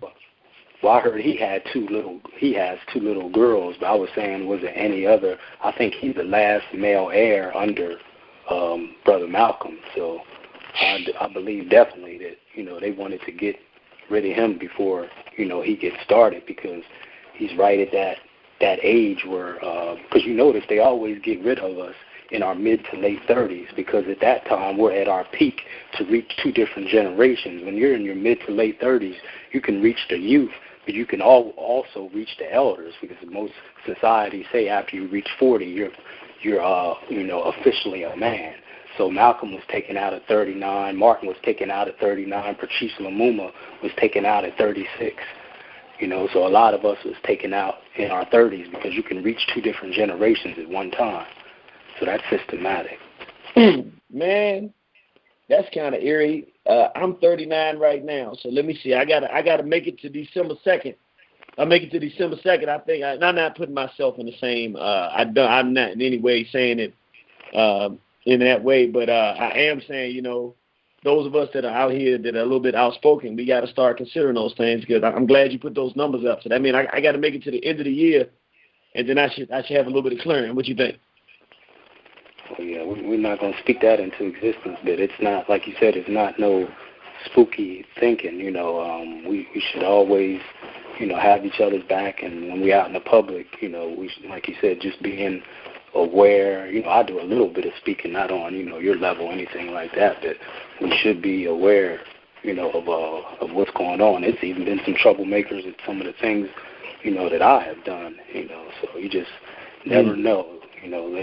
They know, who's doing the work on small levels, because they want to stop it before it gets started. So we're definitely facing some troubling times. And I think Dr. Amos Wilson said that we'll know when they have when they put a black president in office. You will see black suffering and our blood rushing down the streets like never before. The more you see black people rise in political office, you'll see black suffering and death like you've never seen before. I think he said that back in 1988. He did, and he's absolutely correct, because we're seeing it worldwide, internationally right now, so he was absolutely correct. No doubt, brother. All right, brother. Well, we appreciate that call, brother. We love you. We want to hear from you more often, but we know if you work with them youth, you got to do what you're doing, brother, so we appreciate it. We definitely see you on the battlefield. No doubt, brother. All right.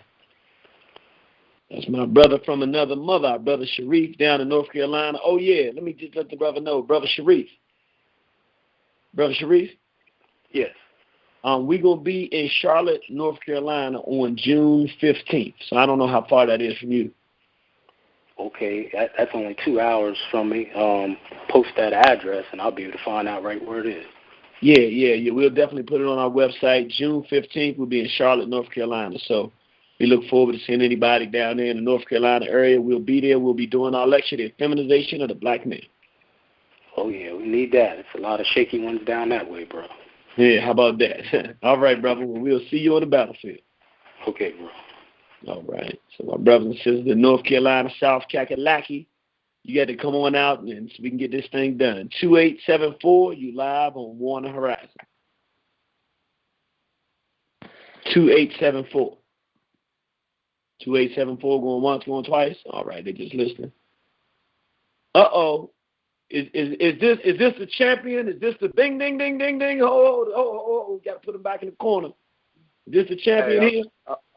Hey, I'm just a meager servant of the people, man. If I serve well, then, thanks for letting me know. Yes, sir. How you doing, soldier?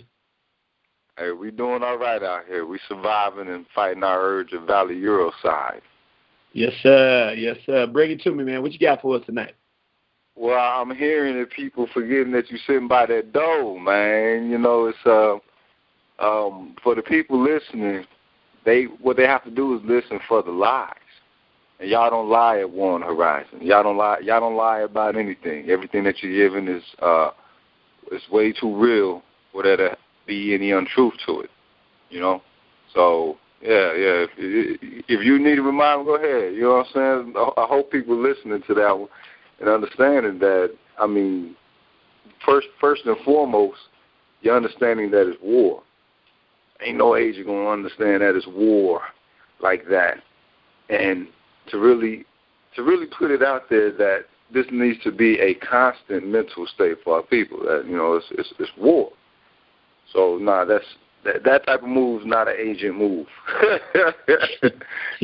Not at all, man. But you need to know, if these track of woods is, trying to tie up loose ends and everything, tell your family to place that newspaper that shows that active retribution is damn sure gonna happen if they try to take you out, bro. We appreciate that, bro. Look, that makes me feel warm in my heart. I'm like, as long as I don't go by myself, as long as my enemies can take some pain, then I'm willing to take that ride. If that's what I got to do to free my people. But I'd much rather take some of them out than go out myself. I know you probably. I know you agree with that one. Hey, you know what I'm saying? Wholeheartedly, you know what I'm saying? that warms my soul. Just talks about that, but like Lady Shabazz say, we gotta be able to operate for survival and not just be too overt. I mean, my wife, she's definitely assisting me in that. Me being a little bit rough around the edges, but it is proven to place you in a better position to where you can actually take care of your people. You know what I'm saying? Even if your people don't, even if it's those who don't know that your contributions and your efforts is going towards their betterment and enrichment. You know what I'm saying? It's the position chosen of a soldier. You know what I'm saying? You're willing to die for your people. So that's the way it goes. I agree with you. And on that same light, one thing I learned, and it's not funny, but it's almost, there's a comical side to it. I've heard these people, and I realized where it came from. Years ago, they used to teach us, they used to do like movies even on this stuff that basically saying it was evil to be rich and you should never want to have money and all this stuff, trying to basically tell black people to stay poor. And I've seen that black revolutionaries have taken this, it ain't about the money thing, they've taken it a little too far. It isn't about the money, it's about the freedom of our people. But what I notice is I'm always the one paying for stuff. Right. And I'm like, wait a minute. How come it is, if it ain't about the money, if anything's going to get done, only the people that's willing to put their money up do it get done, because ain't nobody else putting no money up. So it means you can't say it ain't about the money, because the only people that are getting anything done in our communities are the people that are willing to find a way to make some money and use that money to help our people. Everything's connected to that currency, so it must be utilized as a tool. You know what I'm saying? And that's exactly what you're doing when you placing so much of your effort within to the growth of your people. You know what I'm saying? It's like y'all are on 24/7. So that means when y'all not on the plantation, that y'all doing, you know what I'm saying, y'all work. That's beyond honorable. I want to say an F word in front of that, but you know what I'm saying? We got children listening. But that is beyond honorable. You know what I'm saying? So y'all definitely doing your thing, and we thank you. I appreciate that, brother. Really, really appreciate you, and it means a lot coming from a warrior because a lot of times this revolutionary fight, particularly men. I mean, women do it really probably, actually, sisters probably do it even more than brothers. It's a thankless job. Sisters will give everything in the world and don't nobody ever say thank you. But a lot of brothers, we do it as well. Like I said, my queen sister Nefertari paid for me to do the book tour. There's no way I could have done it without that. And she done put up so much money to finance stuff and no return from it except that the people enjoyed the stuff that happened. But nobody really thanks them. Brothers Keeper, United Front. If people knew the type of stuff that God forbid, Baba Mulimu Baruti, all the stuff that people do with the little bit of resources we get, and of course here people really do appreciate it. But I'm just talking about the overall in general. People don't appreciate what Brother Jamo does. But the people that get it appreciate it, but nobody really appreciates what we do. And I think we really got to find a way to change that because it's really not healthy and I know we don't do it for this, but it's not healthy for warriors to battle and go to war for their people and to not have no type of consistent way for the warrior to get regenerated by the people supporting them. When the troops go fight for the cracker, we know they treat them like crap, but they do have something called a VA. And you can go down there and get all kind of benefits and money per month and help you find a job. And if you got psychological, they do all this stuff. They have Veterans Day, take off for the veterans and all kind of ceremonies. You do this work for our people. And, man, you feel like you get spit on, man. You know what, Genie? It's almost like you gotta. It's almost like you have to be able to. I don't know. The task is so daunting at times when you realize, and it's like, why is this fight in me? Okay, I can't let this fight go. Okay, how do I not go crazy with this fight? And I got to keep it going. You're standing on principle. You're doing it for your people. I mean, you're wanting to see enrichment. And you're right. It's almost like they spit on you, and you have to be able to, I don't know, have a little bit of a joking side about it to hide the pain of a warrior. You know what I'm saying? At like they say at times, people who are aware, tend to, kind of tease the zombies a little bit, but it is overwhelming that the world is where it is, and that when you speak just regular speech of truth, and these are people who be Christians that you're talking to, and they say they understand it, right? But they can't get that deep into it as to wanting to put some effort to their people, man.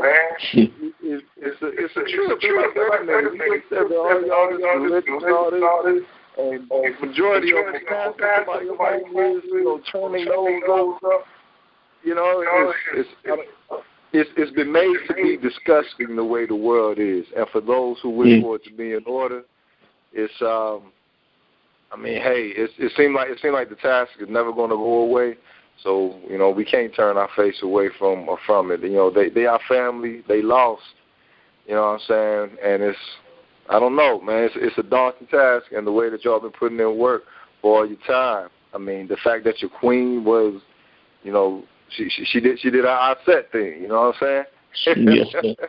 She did. She allowed you to stand strong for all the time, bro. So, hey, make sure that make sure that y'all on your thing with your weapons training and everything. Hey, if it need to go down, you know what I'm saying, it's to go down. But there's some reason why they're bringing up, you know, why they murdered, you know, Brother Malcolm X Jr. and you know, trying to go after Assata Shakur. When I saw that on Yahoo, I saw it, and I went to call my wife, and then I went back to it about 15 minutes later, and it was gone. I couldn't find it. And I'm like, wait a minute, you know, out of all the time, they've been calling her a terrorist, but now they're just rehashing out, like, oh, okay, if the people didn't know, hey, Assata Shakur, she's a terrorist. And didn't Jay-Z and Beyonce go to Cuba, and that was all in the news and everything? So they trying to put that in the eye of the people, you know, for something. But wait a minute. A few years ago, they tried to get Al Sharpton to go and draw Assata Shakur out. Now they got Jay-Z and Beyonce in Cuba. They trying to draw Assata Shakur out. Yeah. They were sent there. They didn't just accidentally go to Cuba. They trying to draw that sister out. And they figured that people will open up to a Negro coon like Jay-Z and Beyonce, and they can get some information that can help them get that sister. That's what's going on. That's what it is. Yeah. I knew there was something peculiar. I said, this don't make no sense. Jay-Z is a Negro. There's no reason for him to be in Cuba. And I couldn't figure, I didn't even think about it. I said, this is ridiculous. It's not ridiculous. They tried it with Al Sharpton. He didn't get it done. Now they're trying it with Jay-Z and Beyonce because they figure our people will let their guards down to these Uncle Tom Negro race traders, and they can get that information. Wow, that's it, brother. That's what's going on. They're using the Negro Uncle Toms, and now it's the entertainers. The Toms of yesterday were the political dudes, but our people don't respect the politicians no more. So now the Russell Simmons, the little faggies, and the Gumps and these weirdos and race traders, the Jay-Z's, Gay-Z's, and Beyonce's of the world, they're using these malicious whores and vagabonds to go and try to draw the freedom fighters out. Damn. All them dirty ass. Oh, man. Brother was going, too. All right, his line dropped, brothers and sisters. Man, Brother Jamo, that's why that brother's a champion. Duh. Couldn't figure it out. Now we got it, brothers and sisters. They trying to use these entertainers. Hey, now you can go. Spread the word, brothers and sisters. Do not trust none of these entertainers. They're being used. And the difference between what's happening with them and Louis Armstrong is different. When they wanted to kill Patrice Lumumba, they invited Louis Armstrong to the Congo. He didn't know why he was being invited over there. Was it Louis Armstrong? I believe it was Louis Armstrong. It's one of the brothers. I think it was Louis Armstrong. He was so proud to be able to go perform for his people in Africa. It wasn't till after they killed Patrice Lumumba that he found out why they had invited him, and it broke his heart because he was just so proud to be able to be among his people in Africa and perform for them in the motherland that he ran to go over there, not knowing that they was using him to get the people focused on his presence so that they could kill Brother Lumumba. But he didn't do it on purpose, and he would have never done it if he had known what's happening. These are different Negroes. This is a different breed of entertainer Negro. These are severe, sadistic, Baphomet, low-lifed, Illuminati, Uncle Tom, race treason, whatever you want to call them, Negroes. And they actually know that their job is to go and draw the freedom fighters out. Wow. That's why they're painting them rock the vote and all this stuff. What they're doing is creating the illusion that these Negroes and Negresses are getting political so that we look at them as political so that they can really go kill and assassinate the real political Africans. Man, we got it now. I hope everybody's seeing the picture. Keep bringing us that information. 7533, you live on Warner Horizon. 7533? I'm just listening. Okay, brother. Thank you for listening, soldier. 1884, you live on Warner Horizon. 1884. 1884, going once, going twice. All right.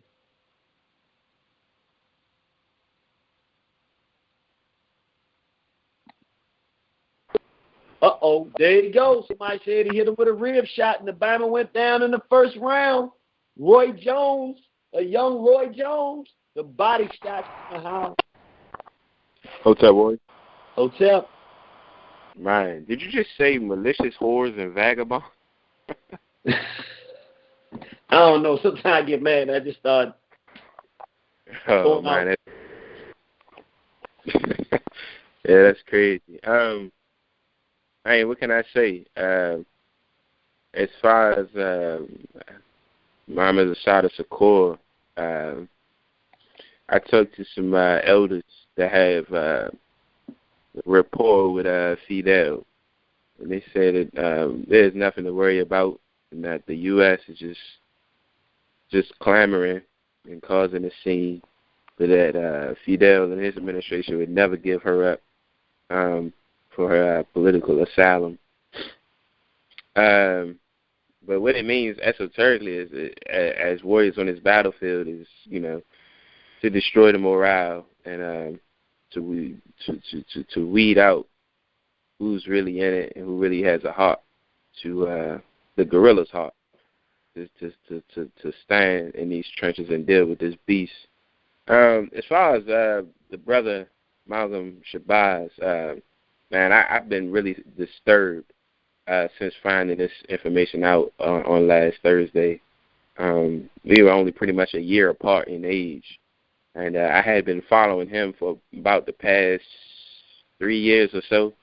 I know that he was he was in connection with the Ayatollah of Iran, and they were using him as an international public relations tool against the imperialistic aspirations of the West and NATO.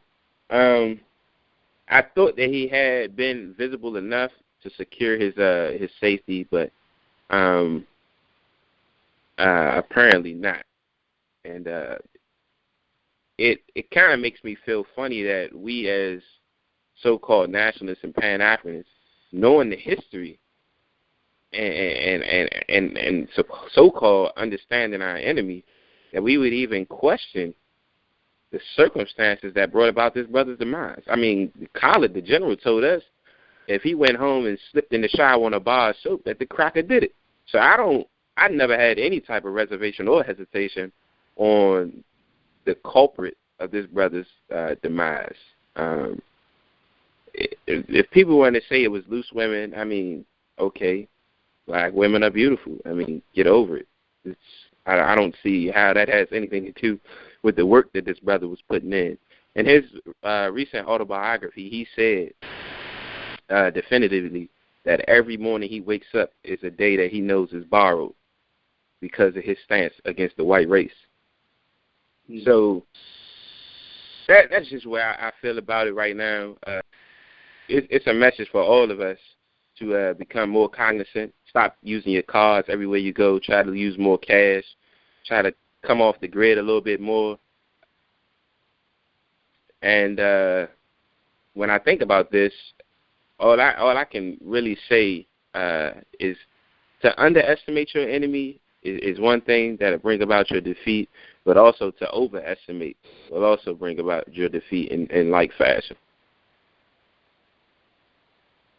And so tell us what you mean in terms of relevance. Where are you going with that in terms of you saying to overestimate them? What are you relating that to?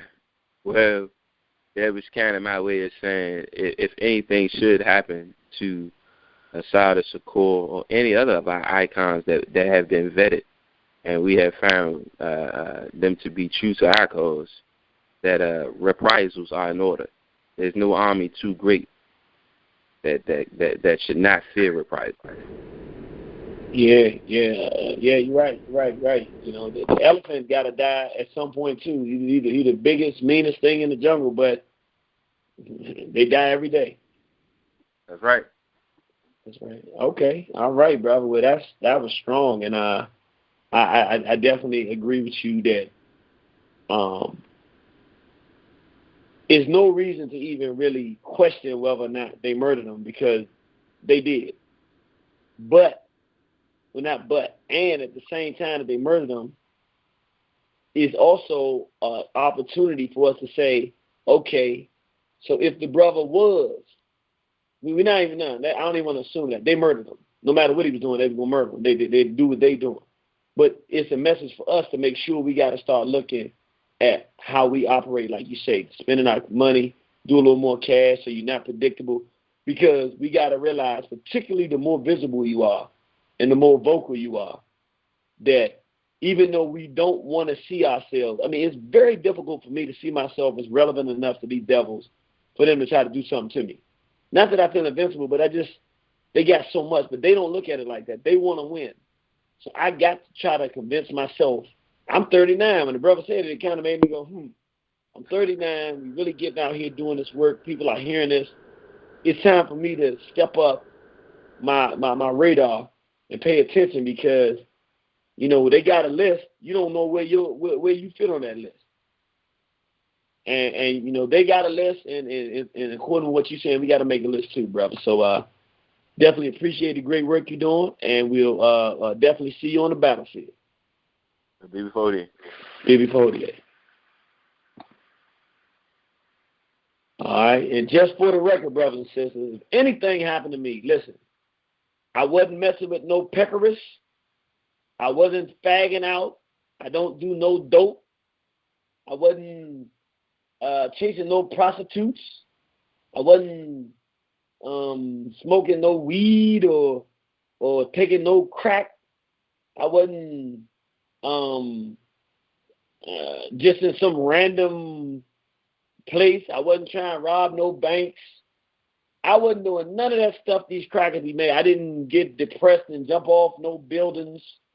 Some cracker caught me slipping, and you got to catch some cracker slipping too. That's the job. I don't want. And by the way, this don't really have a lot to do with it, but just for the record, and I don't want to do too much of this. I don't want to get people nervous or start murdering. But I just want to say, because we were talking about it this weekend. I was talking with a master teacher. You know, we went to Brother Dr. Khalid Abdul Muhammad's funeral, and I saw something that happened in Dr. Shakur Shango's funeral too that bothered me. I don't want no Negro funeral. Even if we talk about, I'm not going to die for a long time. I'm not going to pass transition. But when I do, you got to be a hate monger to speak in my language. I'm dead serious. I'm not joking. I want all my brothers and sisters out there that down. Listen, Brother Body Shad, Sister Nefertari, everybody's listening. It's your responsibility. I don't want nobody going up there talking about he wasn't about hatred. If that Negro says that you snatch him, her, whoever it is, off the stage, I don't want nobody that ain't a hate monger speaking at my funeral. I don't want nothing but hatred. I love y'all now. I want hatred when I die. I don't want nobody dying and everybody's crazy. I want people in there talking about good old-fashioned cracker hate. That's how I want to go out. Good old-fashioned, we hate these crackers, we want them to die. That's the theme of my transition. We hate crackers, we want them to die. Let's go to battle. 2569, you live on Warner Horizon. 2569? Yeah, brother. Before you. As I'm listening in, you know, Brother Genie, I say the whole thing boils down to education. You know, you talk to people about Mama Assata, and a lot of young people, they'll say stupid stuff like, or I shouldn't say stupid, they'll say ignorant stuff like, why, you know, they got a bounty on Tupac's mom. It's like, no, that's not Tupac's mom. And, you know, I'm not just saying it because we have a school or I'm an educator. But what it breaks down to is we wait too late to bring our people into consciousness. Our babies can hear at 4 months old, and we should be reading, you know, Destruction of Black Civilization while they're inside of mommy's tummy. We should be reading, you know, the autobiography of Malcolm X, so that our consciousness level, you know, will crystallize before we get into our 30s. And if we root our children in an African-centered education, we'll understand that we are our military. Because what happens is we send our children to their schools, and they become conditioned in white nationalism, and they become their military. So the people who will possibly go into Cuba to get Mama Assata will be our babies. You know, and the same thing, you know, with Brother Malcolm. You know, you have people who have no idea. I mean, yeah, in our circle, in the conscious community, we know who he is, and we understand the significance of his transition. But you ask somebody, you know, who looks like us but thinks like them, they don't understand the significance of it. But it's because they're rooted in education that is conditioned, or they're being American made, and until we make a concerted effort, to wholesale educate our children, we'll stay behind the white ball, and that's where we can't be there, because as long as we're there, they're ahead. It's just that's our problem. That's our problem. We have to understand. We have to root our children, in an education so they can understand what politics is. Politics breaks down to people relations, and what happens is we can't relate to people from an African center. Everything we do, is to maintain, sustain, and if possible, why in the racism, white supremacy, and imperialism. So, it's sometimes I think that, even us in the conscious circle, we'll have an African center school and we'll sit our babies there, and what happens is when they get about 13, 14, then we say, okay, they've been with us enough, so then we'll send them to, a white high school, a white prep school, and it's like, well, that's defeating the purpose. We have to be committed to ourselves and believe in ourselves enough to understand that, our babies have to stay with us. We have to root them in. From the time they're conceived, we should be talking to them, we should be feeding them, we should be giving them the proper diet. If we don't know these things, all we have to do is pick up, Amos Wilson's book, The Awakening of the African Genius and Developmental Psychology. And those books tell us what to do. Our school, we're rooted in, we have a Baba Barutian philosophy, period. And me, I'm always online, ordering products because, it is about understanding that we have to create our own curriculum. An African-centered curriculum is not just telling our babies that we were kings and queens. No, we have to teach them the freedom fighters. We have to teach them the nation builders. We should be, teaching them how to fish, teaching them how to hunt, teaching them, what are the edible, plant life in the immediate areas they live in. They should understand, how to fix a car. They should understand how to, build a laptop. And the teachers, the parents, i.e. us, we have to go somewhere and learn how to do these things to teach them, then that's part of the journey. But until we do these things, we're going to be stuck behind the white ball, and they'll be able to, attack, those people who we hold sacred, those people, who we honor and revere. And it only makes sense. It only makes sense for someone like yourself or someone like Baba Baruti to be next on the list, because you guys are on the forefront. And being vocal doesn't mean anything. Malcolm was vocal. Dr. Khaled was vocal. So, being vocal and being out front doesn't mean anything. I guess that just means that, they may take a little bit longer to get you. But until we understand that we are our military, period, point blank, there is no ifs, ands, or buts about it. They will be able to come and attack us. They'll be able to hunt us down. They'll be able to put out, wanted posters, which are the same wanted posters they did 200 years ago. Basically, that's a runaway slave poster. That's all it is. This is a hit. Online now, they have the mug shots of the two Mexican boys that posted had taken out Brother Malcolm. And but what does that serve? If somebody else, is executing justice for us, we're still in a position of subordinates. We're still an inferior. We have to exact our own justice. You said it best. When you were quoting Dr. Cambone, you said the first one to the mind wins. So if we allow children, if we allow them to, access to our children's mind, then first of all, our children are going to be loyal to them. And if we don't get it through our head that is the key, then we're going to lose, man. We're going to lose. We have to sit our children down, and we have to, it's not just about, watching, the feminization of black male. No, you have to sit down and watch it first, and then what you got to do is you got to develop a curriculum so you can sit down and give it to the kids so they can watch and you can ask questions. And then they can write out things so they can analytically look at it so they can understand, okay, this is how they're trying to attack me, and break it down on their level. That's what you have to do. Almost every DVD, almost every lecture on your catalog we have ordered because we watch it, and then we present it to our babies at our school. We don't do it just for fun. We do it so that they can have, because first of all, we understand that we don't know everything. First of all, we understand we don't know that. So we understand that the expertise at War on the Horizon is, pointing out how they're trying to attack us, with this homo thing, with this feminization thing. Okay? And when I looked at it, I said, what, with the book War on the Horizon, with the feminization of the black male by Baba Baruti and the sex imperative, man, you can create a whole psychology of sex, a whole philosophy of sex, which we need our children to have. Let me ask you. Because I'm sorry. Question. Yeah, this is really deep. The age range of your children go from what to what? We have 5 to 8 right now, but still we give it to them. Right. We give it to them. Are they able to watch our DVDs and digest them at 5 to 8? Yes, sir. That's beautiful. Yes, sir. Now we ask age-appropriate questions. As like I said, we developed a curriculum that goes along with it, and because we watched it first, and what we did was everybody has age-appropriate questions. But next year, the 5, the 6, when they turn 6, they're gonna watch it again. It's just not one thing, and they'll get the 6-year-old question.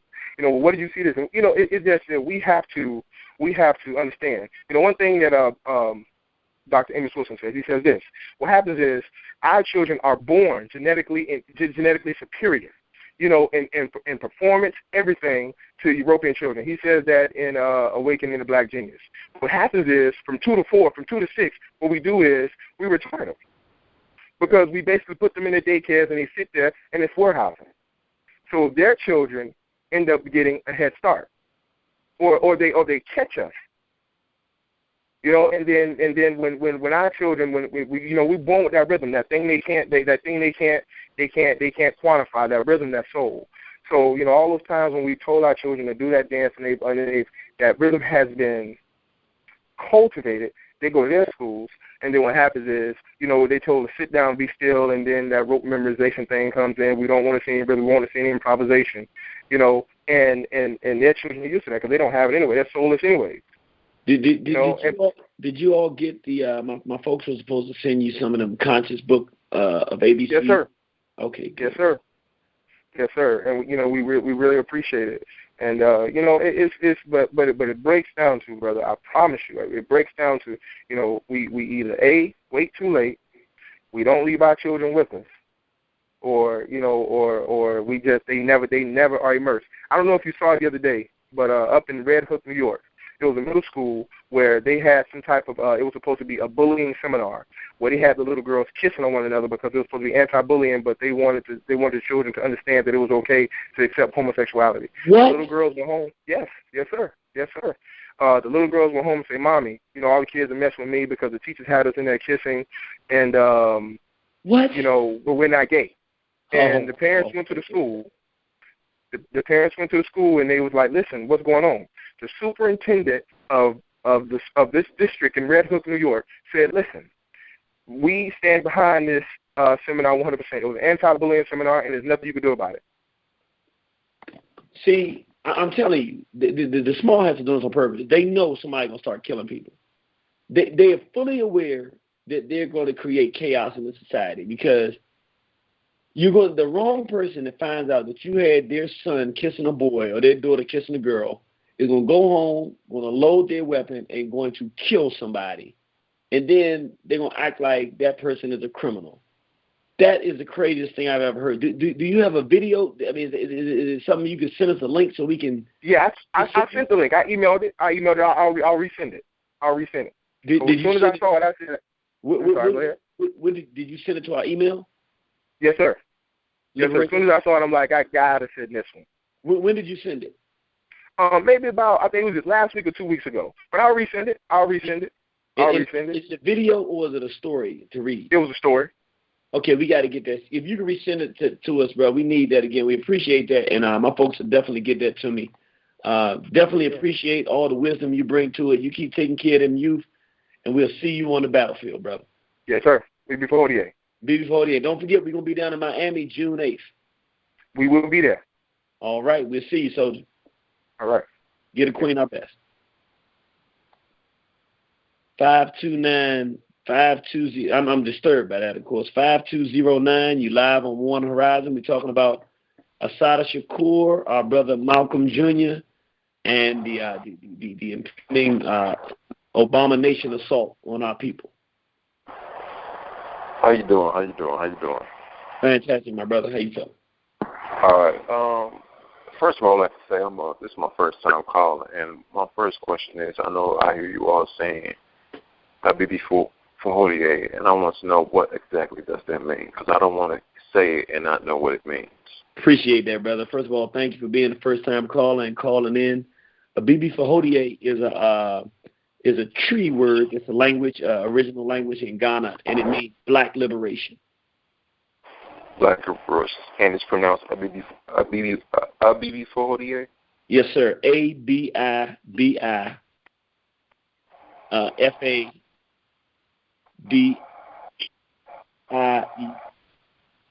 Okay. Now, I am a new, well, first of all, Bibi Fahodier to you, and I'm a new conscious person. I'm from Chicago. I just turned 30 last year. Yes, sir. And as I turned 30, I started to read, started to know more who I am as a black man, as a black person. I'm not going to lie. Now, I did treason on my race. My first wife was white. I have a biracial child, and I'm not divorced. I'm divorced right now. And as I started to read, pick up more books, I understood, first of all, we don't learn this in school, period. The reason being is because we go to their school, they're not obligated to teach us who we are. So as I started to read more books, I started to find out, yeah, I know we were enslaved, but what exactly did they do to us in slavery? And I listened to Brother Baruti lectures, and I read some of his books, and I understand more, and I go through the psychological process, the mental process. It's okay to know, but you don't need to understand the intricacies of what they did to us and how that passed down from generation to generation. And now I hear a lot of people talking about it, and that's me, being a new conscious person, I've figured out that we need to accelerate this conscious community and start to know the basics of knowledge of who we are and contribute something to the conscious community. Me, myself, I want to go back to school for economics.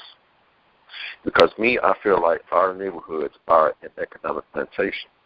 Because the idea of the plantation anyway was to enrich them, pick the cotton, mine the fields, do the agriculture.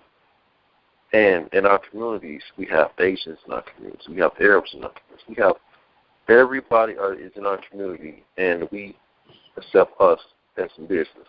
And that is an example of an economic plantation because we are enriching them. And I found out that since you become conscious, you run the risk of losing family members because you are learning so much about these things and developing your own your own ideology that people shy away from. People think you're crazy. You lose family members. You lose friends. They alienate you or you alienate them. And I want people to understand that it goes with territory. And right now I'm reading the book Black Labor, White Wealth by Dr. Claude Anderson. And it's like the most simplest things I think that we should know we do not know. And I ride through the neighborhoods of Chicago. They're nothing but economic plantations. The women go to the Asians to get their feet and nails done. We go to the Koreans to get our beauty supplies. We go to another race to get our own beauty supplies. We go to the Arabs to get our clothing. This is an economic plantation. Our neighborhoods are, and we don't live in the community. I want to say so much because I just found out. Let me do this because we do have limited time, but I do want to say something on what you said. I definitely want you to keep tuning in. I want you to, if you can, I want you to go. We got 2 DVDs. One called Mind Your Black Business, and the second one is Mind Your Black Business Part 2, Why We So Broke. It's on our website. If you go to One Horizon, go to our onehorizon.com, go to the store, order those. You can either get them through email, so you'll get them the same evening or within 24 hours, or you can get them through the mail, and you can put them in your DVD player. But I just want to make a suggestion to you. Then we got to move on, but I want you to keep calling in. My suggestion to you is that It's just a suggestion. You got to follow your heart. But I love the direction you're going. But there's nothing that you're going to learn. I was a finance major. There's nothing you're going to learn in economics from the European that's going to help. Dr. Amos Wilson said, real economics in European is taught in European history, because what they do first, they rob and steal from people. Then they create economics to talk about how to count the money. What I'm saying in that regard is, you've already hit what you need to learn. When you have identified that we don't have these things and these are the places that we get our stuff from, then you've identified what needs to be done. Well, we need to do this ourselves. The next thing to do is to look at who's done it. And you can look at the Garvey movement. You can look at Madam C.J. Walker. You can look at Black Wall Street. Those are the things, other than the white folks ain't going to teach you nothing on how to undermine their society or to uplift yours. But if you study people who have done it, they do exactly what you say. They ask what's missing. They say, what is somebody else doing? And then they figure out how to put in what's missing and how to encourage our people and entice our people to buy from our own people as opposed to buying from others. That's the direction you can go in. With the passion and sincerity you have, I think you'll be very successful, my brother. Thanks, I appreciate that. Yes, sir. Look forward to hearing from you some more, and you stay strong, brother. Don't let anything get you down. And we're going to do a program sometime this year for people who are new to consciousness, and we're going to talk about how to navigate that new atmosphere as you do lose friends and family and things of that nature. Very important conversation. We might even do that one next week. So tune in, brother. All right, thanks. Appreciate it.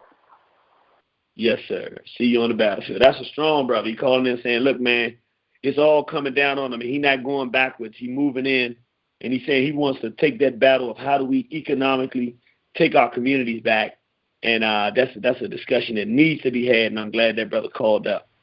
I hope he gets that Mind Your Black Business Part 1 and Part 2, because he'll see what Marion Barry did and Thomas Sankara did, very much in line with some of the things that he's trying to do. 6714, you're live on Warner Horizon. Just listening. All right. Thank you for listening, my brother. 4082, you live on Warner Horizon. Greetings. This is Sister Ngozi from Atlanta, Georgetta. Yes, ma'am. How you doing, Queen? Peace. How are you, brother? Hey, man, we just fighting. I didn't know if I was going to get through tonight because I was holding for a long time, and then it cut off, and I had to call back in, and I finally got back in. My phone acted like it didn't want to work for me. Well, you in here live now, so let's do what you did. Indeed, indeed. Want to thank you for a wonderful show. And I tell you, and not a show, but a program. And just want to say that I am so just excited about the wonderful people that call in. These young brothers and sisters are really on target, you see, and they know what's happening. And I really feel the spirit and energy rising up again that we used to have as a people when I listen to your show. I often say that I wish that I was an adult during the 70s when black people were real strong, you know, but I was a child then. And so, you know, I didn't get to participate. But I think that time is coming around again, first of all. I wanted to say also that I am just distraught about the situation with Sister Assata Shakur. There is no reason for this criminal place to actually pursue this sister unless they're calling a declaration of war against black women, and that's what I feel it to be. Not just any black woman, but a particular kind of woman. So with that being the case, I believe it's time that the sisters actually come together, just like the sisters did in Guatemala recently, okay? They came and they actually did something about the person who actually genocide in their country. And you can see their faces were so strong. And the thing about it is our inability to mobilize is our biggest problem. Our silence will not protect, you see. So I'm really just excited and think that we need to do something, and the time is now to actually do that. And don't worry, because you are protected, no doubt. And you just have to continue to be strong, and we all have to do our part. I had so much to say and so much that I agree with. It was definitely seems to be a declaration of war against black women, and that is something that the sisters are going to have to stand up and say something about what is happening against her. Also, we see that it's connected because you can see what they're doing. Also, with just drastically the situation with Brother Malcolm's grandson. Obviously, he was being conscious and doing some things, but, I don't know the details about what he was doing, but I do know that they took his life, and it's a connection with it being synonymous with his father and grandfather, But let me ask you a question, because you said something that never crossed my mind, and so I want to get the perspective that you're coming from with that. When I saw it, the attack on Assata Shakur, I saw it as an attack on black nationalism in general. But you're saying it's a message also to black women. What would that message be to black women? What is the message they're trying to send? I think that they're sending a message to this warrior black woman, that if you be this kind of woman, this is the kind of result of that. And it's also a homosexual agenda, because the thing about it is they hate women, and they especially hate black, strong women. And so I think that that's the kind of thing that they're saying. They're rubbing it right in our faces. And it's a particular kind of black woman. It's not just any, fake nail, hair and nails type of woman. It's a sister that's actually standing up for something strong, all right? And they're saying, hey, we're not going to let her get away. That's what they're saying. And that's what I feel is happening with that situation, because look what they're doing to Lauryn Hill, okay? There's a judge that just said she must go to psychological counseling because of her music, okay? And this just happened these are happening days apart. So, whoa. So you putting a hold on. These are happening days apart. So you saying they're picking apart different members. So you get the strong, outspoken black male for Black Malcolm, and then for black women who want to support strong black men and be out there on the front lines with the brothers fighting these wars, they saying you don't want to be that kind of woman. Look what we're going to do to you. Right, and anybody who's speaking out, period, against anything. See, and it's obvious, they have Colin Powell's son that's over the FCC. He even cut out the media completely. They can't say anything. They won't even these crackers, they're not going to say nothing good anyway. But they want to silence everybody and make them into robots. You see. That's what it seems to be to me. And, they're trying to, the sister saying that a judge ordered her to undergo counseling for her music. When has that ever happened? And when are we going to mobilize and say, hey, enough is enough? Because honestly, when I first heard you say that, my first instinct was, I don't see how it has anything to do with gender. But when you say it now, and I'm looking at what you're saying, I can totally buy that, because it's always the strong black women that are the support system for the success of all of our movements. So if you don't have strong black women supporting it, you ain't going to have nothing. Ain't nothing going to get done. That's the bottom line. If there ain't no strong black women nowhere around, you're not going to get nothing done. Just like the Million Woman March. It was separate from the Million Man March, and nothing got done. You see? Well, I really didn't. I wasn't too keen on the Million Woman March because they ain't had nobody. I don't know how you get Jada Pinkett, a lesbian, up there speaking. Oh, really? Okay, I didn't know. I'm sorry, I didn't know. No, that's fine. Oh, my goodness. I was looking for, where's Dr. Francis Cress Wells? And I'm like, you got all these strong soldiers, When nobody to be found, none of those strong women. No, they weren't. Right. Well, we appreciate this, sister, and that's a perspective. I'm glad you brought that to my attention, to the whole family's attention, because And I just wanted to make another comment. You know, I'm an African-centered educator. I worked at 3 schools in Michigan before I came here to Atlanta. And I tell you, I haven't been as active with the schools here like I would like to be, but I hope to do more. But I worked with the school district for 6 years, the public school district. And again, you know, until some white woman put a face to the name and said, we got to get her out of here. But I did have a chance to touch the hearts of a lot of children. And I think that brother who called in talking about the African-centered schools, we need to pull our children out of these institutions and teach them for themselves. We have to teach our children, whether it's homeschool or us creating our own private schools. That is a must for the continuation of our race, you see, I think.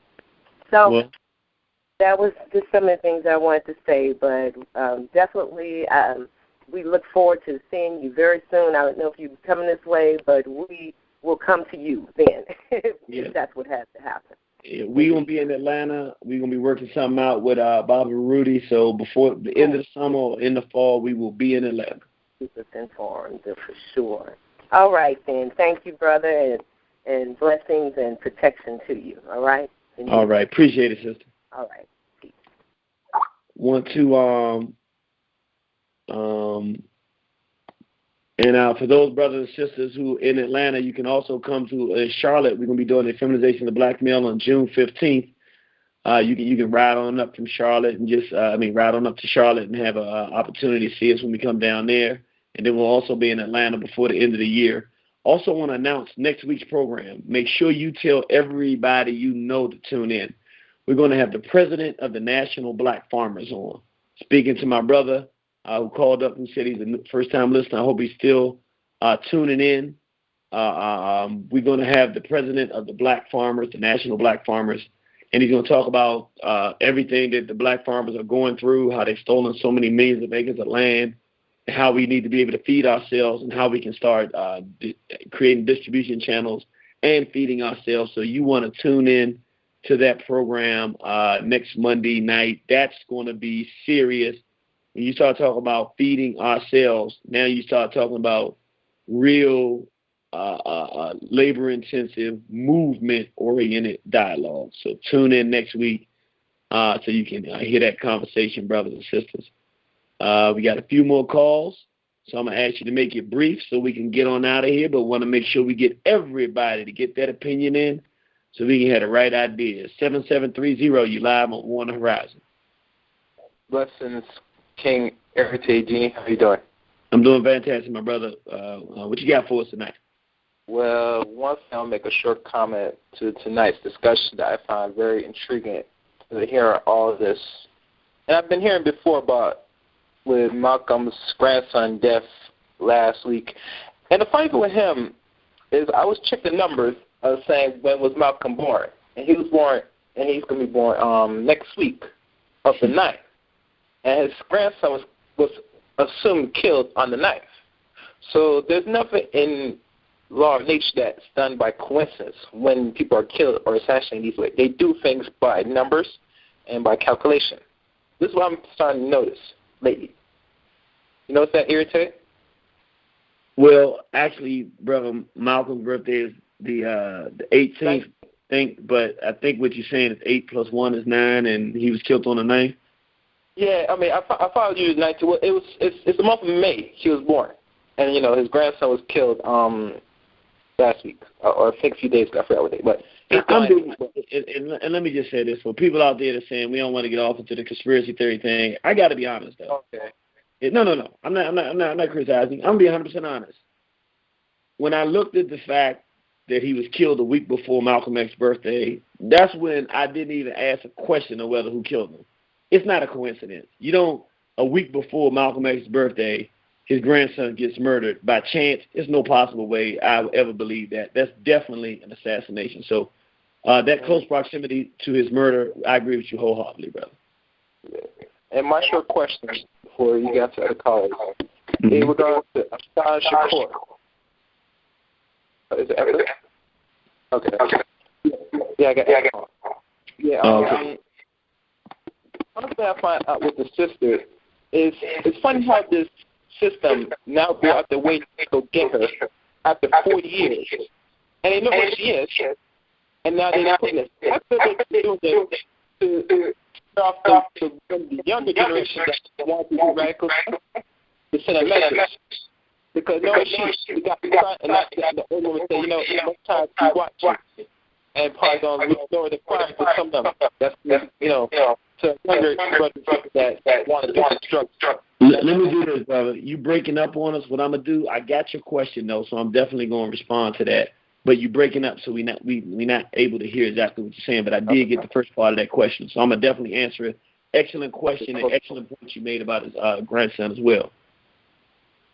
What the brother was saying, he was saying that this thing about Assata Shakur is a message to the young people and basically a threat to make the young people afraid to get involved in this movement because, of course, that's where you're going to get your revolutionaries from. So they want to make an example out of a black woman. And really, if you add all that we're saying here tonight, it's starting to create a picture. They murder Malcolm X's grandson a week before Malcolm X's birthday to plant that seed in the mind of people who are about to celebrate the great Malcolm as this climate is snowballing and beginning to build excitement about African people. Put a threat out against the icon of the movement, a black woman, telling black women, you don't want to have nothing to do with this movement. You don't want to have locks. You don't want to be a strong freedom fighter sister. You don't want to support strong black militant movements because we'll never leave you alone. We're going to come out and get you, and your men can't protect you. Brother Malcolm's Earth Day is coming up, Black Liberation Day for his Earth Day. Now they're going to reach out and put their hands on Brother Malcolm's grandson and murder him. So that right on the cusp of that celebration, in the seat of your mind, you're thinking, do I really want to go out there, man? They murdered his grandson. All you're going to do is get killed if you get in this movement, Not thinking about you can do some killing too, but thinking about you going to get murdered if you do this, It's hopeless. If you don't want to die, don't do this. And the threat to Assata Shakur to basically say, young people, this was going to happen. Look at Assata Shakur. If we look at our brother, what's happening in Delaware with our brother Dr. Jahi Issa, trying to take his children from him because he's fighting lynchings, the murder of Malcolm X's grandson, Assata Shakur, and just keep your eyes open. We're going to see more stuff start happening. And once we sure that we're seeing what we think we see, we need to just go ahead and say, okay, so you need to see something too, so that we all know that this is how the game is played. Everybody has to lose something. We can't be the only ones to lose something. I think the brother is absolutely correct in what he's saying. I don't think it's a coincidence, the timing of the murder of the young man. I didn't think it when I heard it. I don't like to say stuff like that because it starts getting kind of spooky. But honestly, what's the chances that he was going to die a week before Brother Malcolm's Earth Day? It doesn't make sense to even think that way. I wouldn't even run it through the brain computer like that. It was a murder meant to scare us. All it's going to do is galvanize us even stronger. And now we know their messages. Now we're ready to deal with the fact that this is a war and we're going to fight for our own people. 355, thank you for that call, brother. That was a very strong call. 3556, you live on War on the Horizon. 3556, going once, going twice. All right, well, we're going to take our last phone call now. 2915, you live on War on the Horizon. Hello?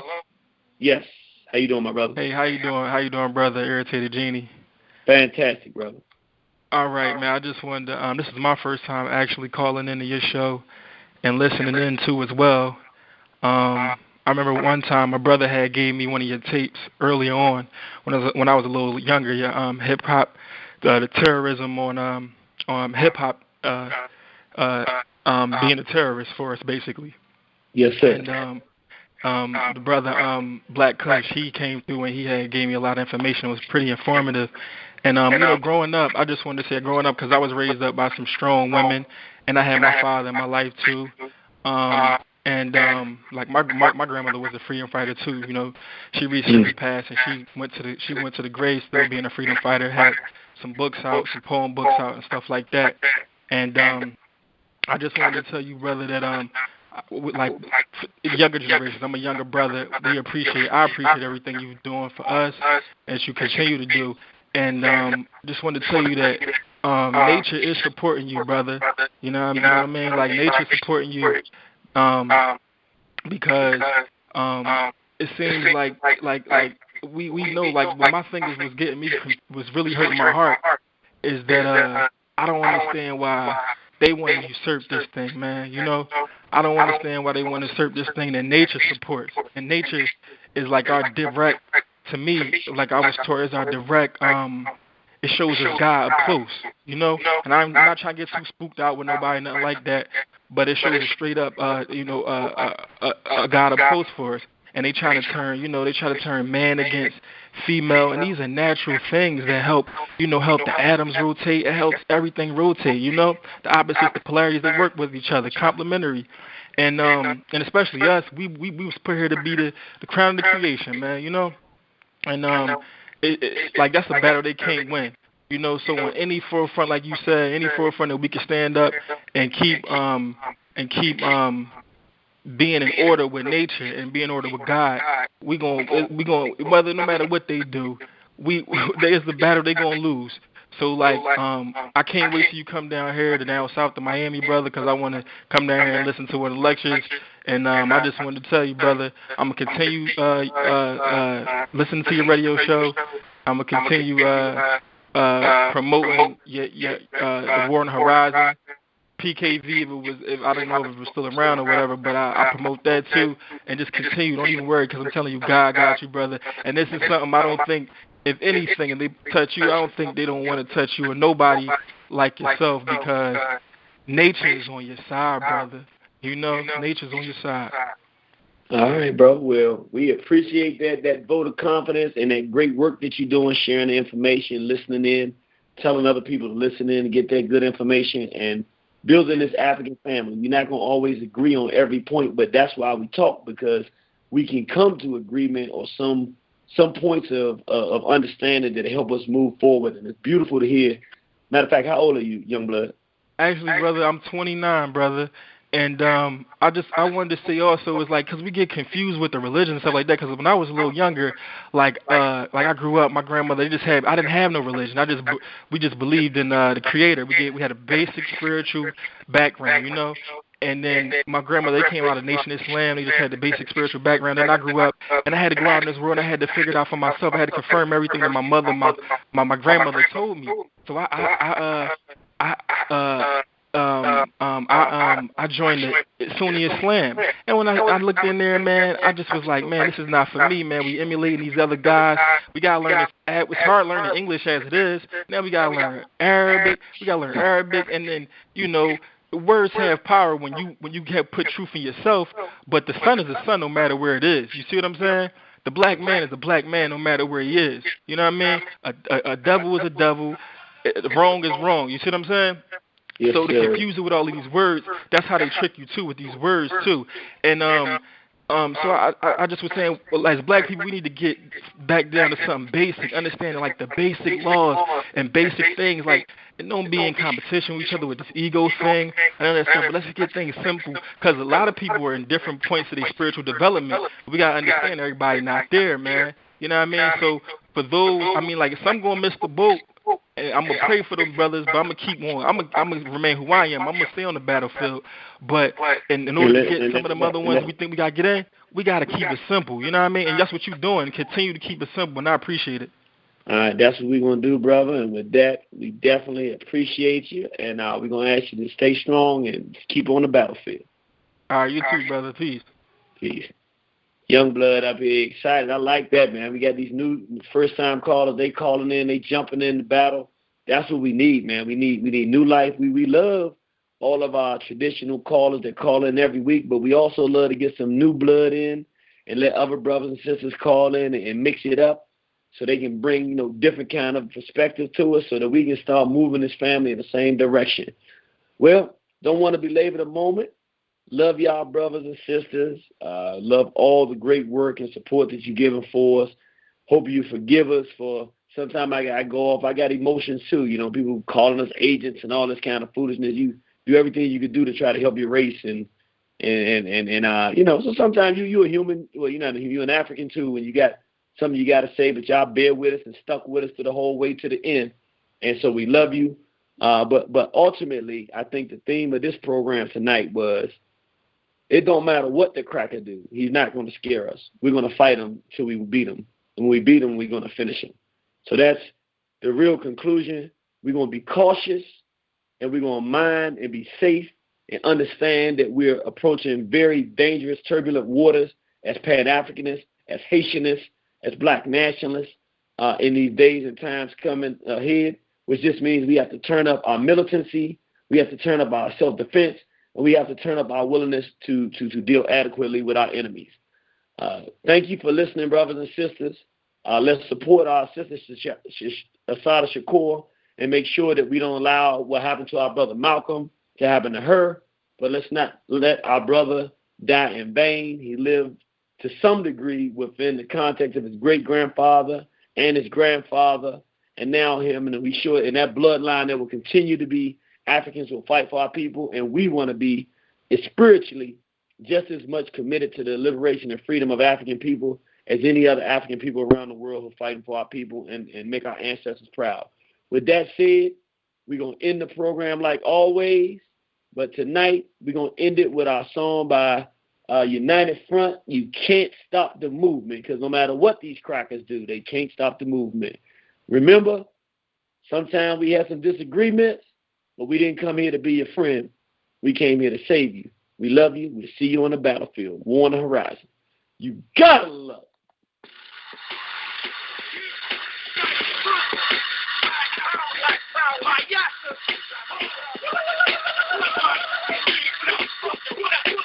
You can kill a messenger, can't kill a message. You can stop the learning, can't stop the lesson. An eye for an eye, a weapon for a weapon. Praise the Lord High. Through you, I seek protection. I also give thanks for forgiving my transgression. With the pink to the paper, I speak for my ancestors. Block with the full clear message we are born with. Stop me from moving, but you can't stop the movement. I'm out the at the Autobahn, wearing my vest. See them haters gon' put studs in my chest. I'm Martin Luther on the balcony, but ain't no holes in my flesh. I dodged the bullet, shot the crack to the chest. Yeah, I'm Nigga Evans approaching my home, fucking the throne.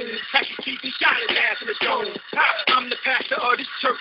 It's all 6 in the morning. I saw this clan member planning the bomb. What? So I pulled my deacons of the bench, told them bring your arms. I got the back, shot him dead on the lawn. Yeah, I'm John Jackson in the courtroom. I'm pushing the bench. I'll be taking over from handguns under the trench. Just pissing on the stove. I was told by 6.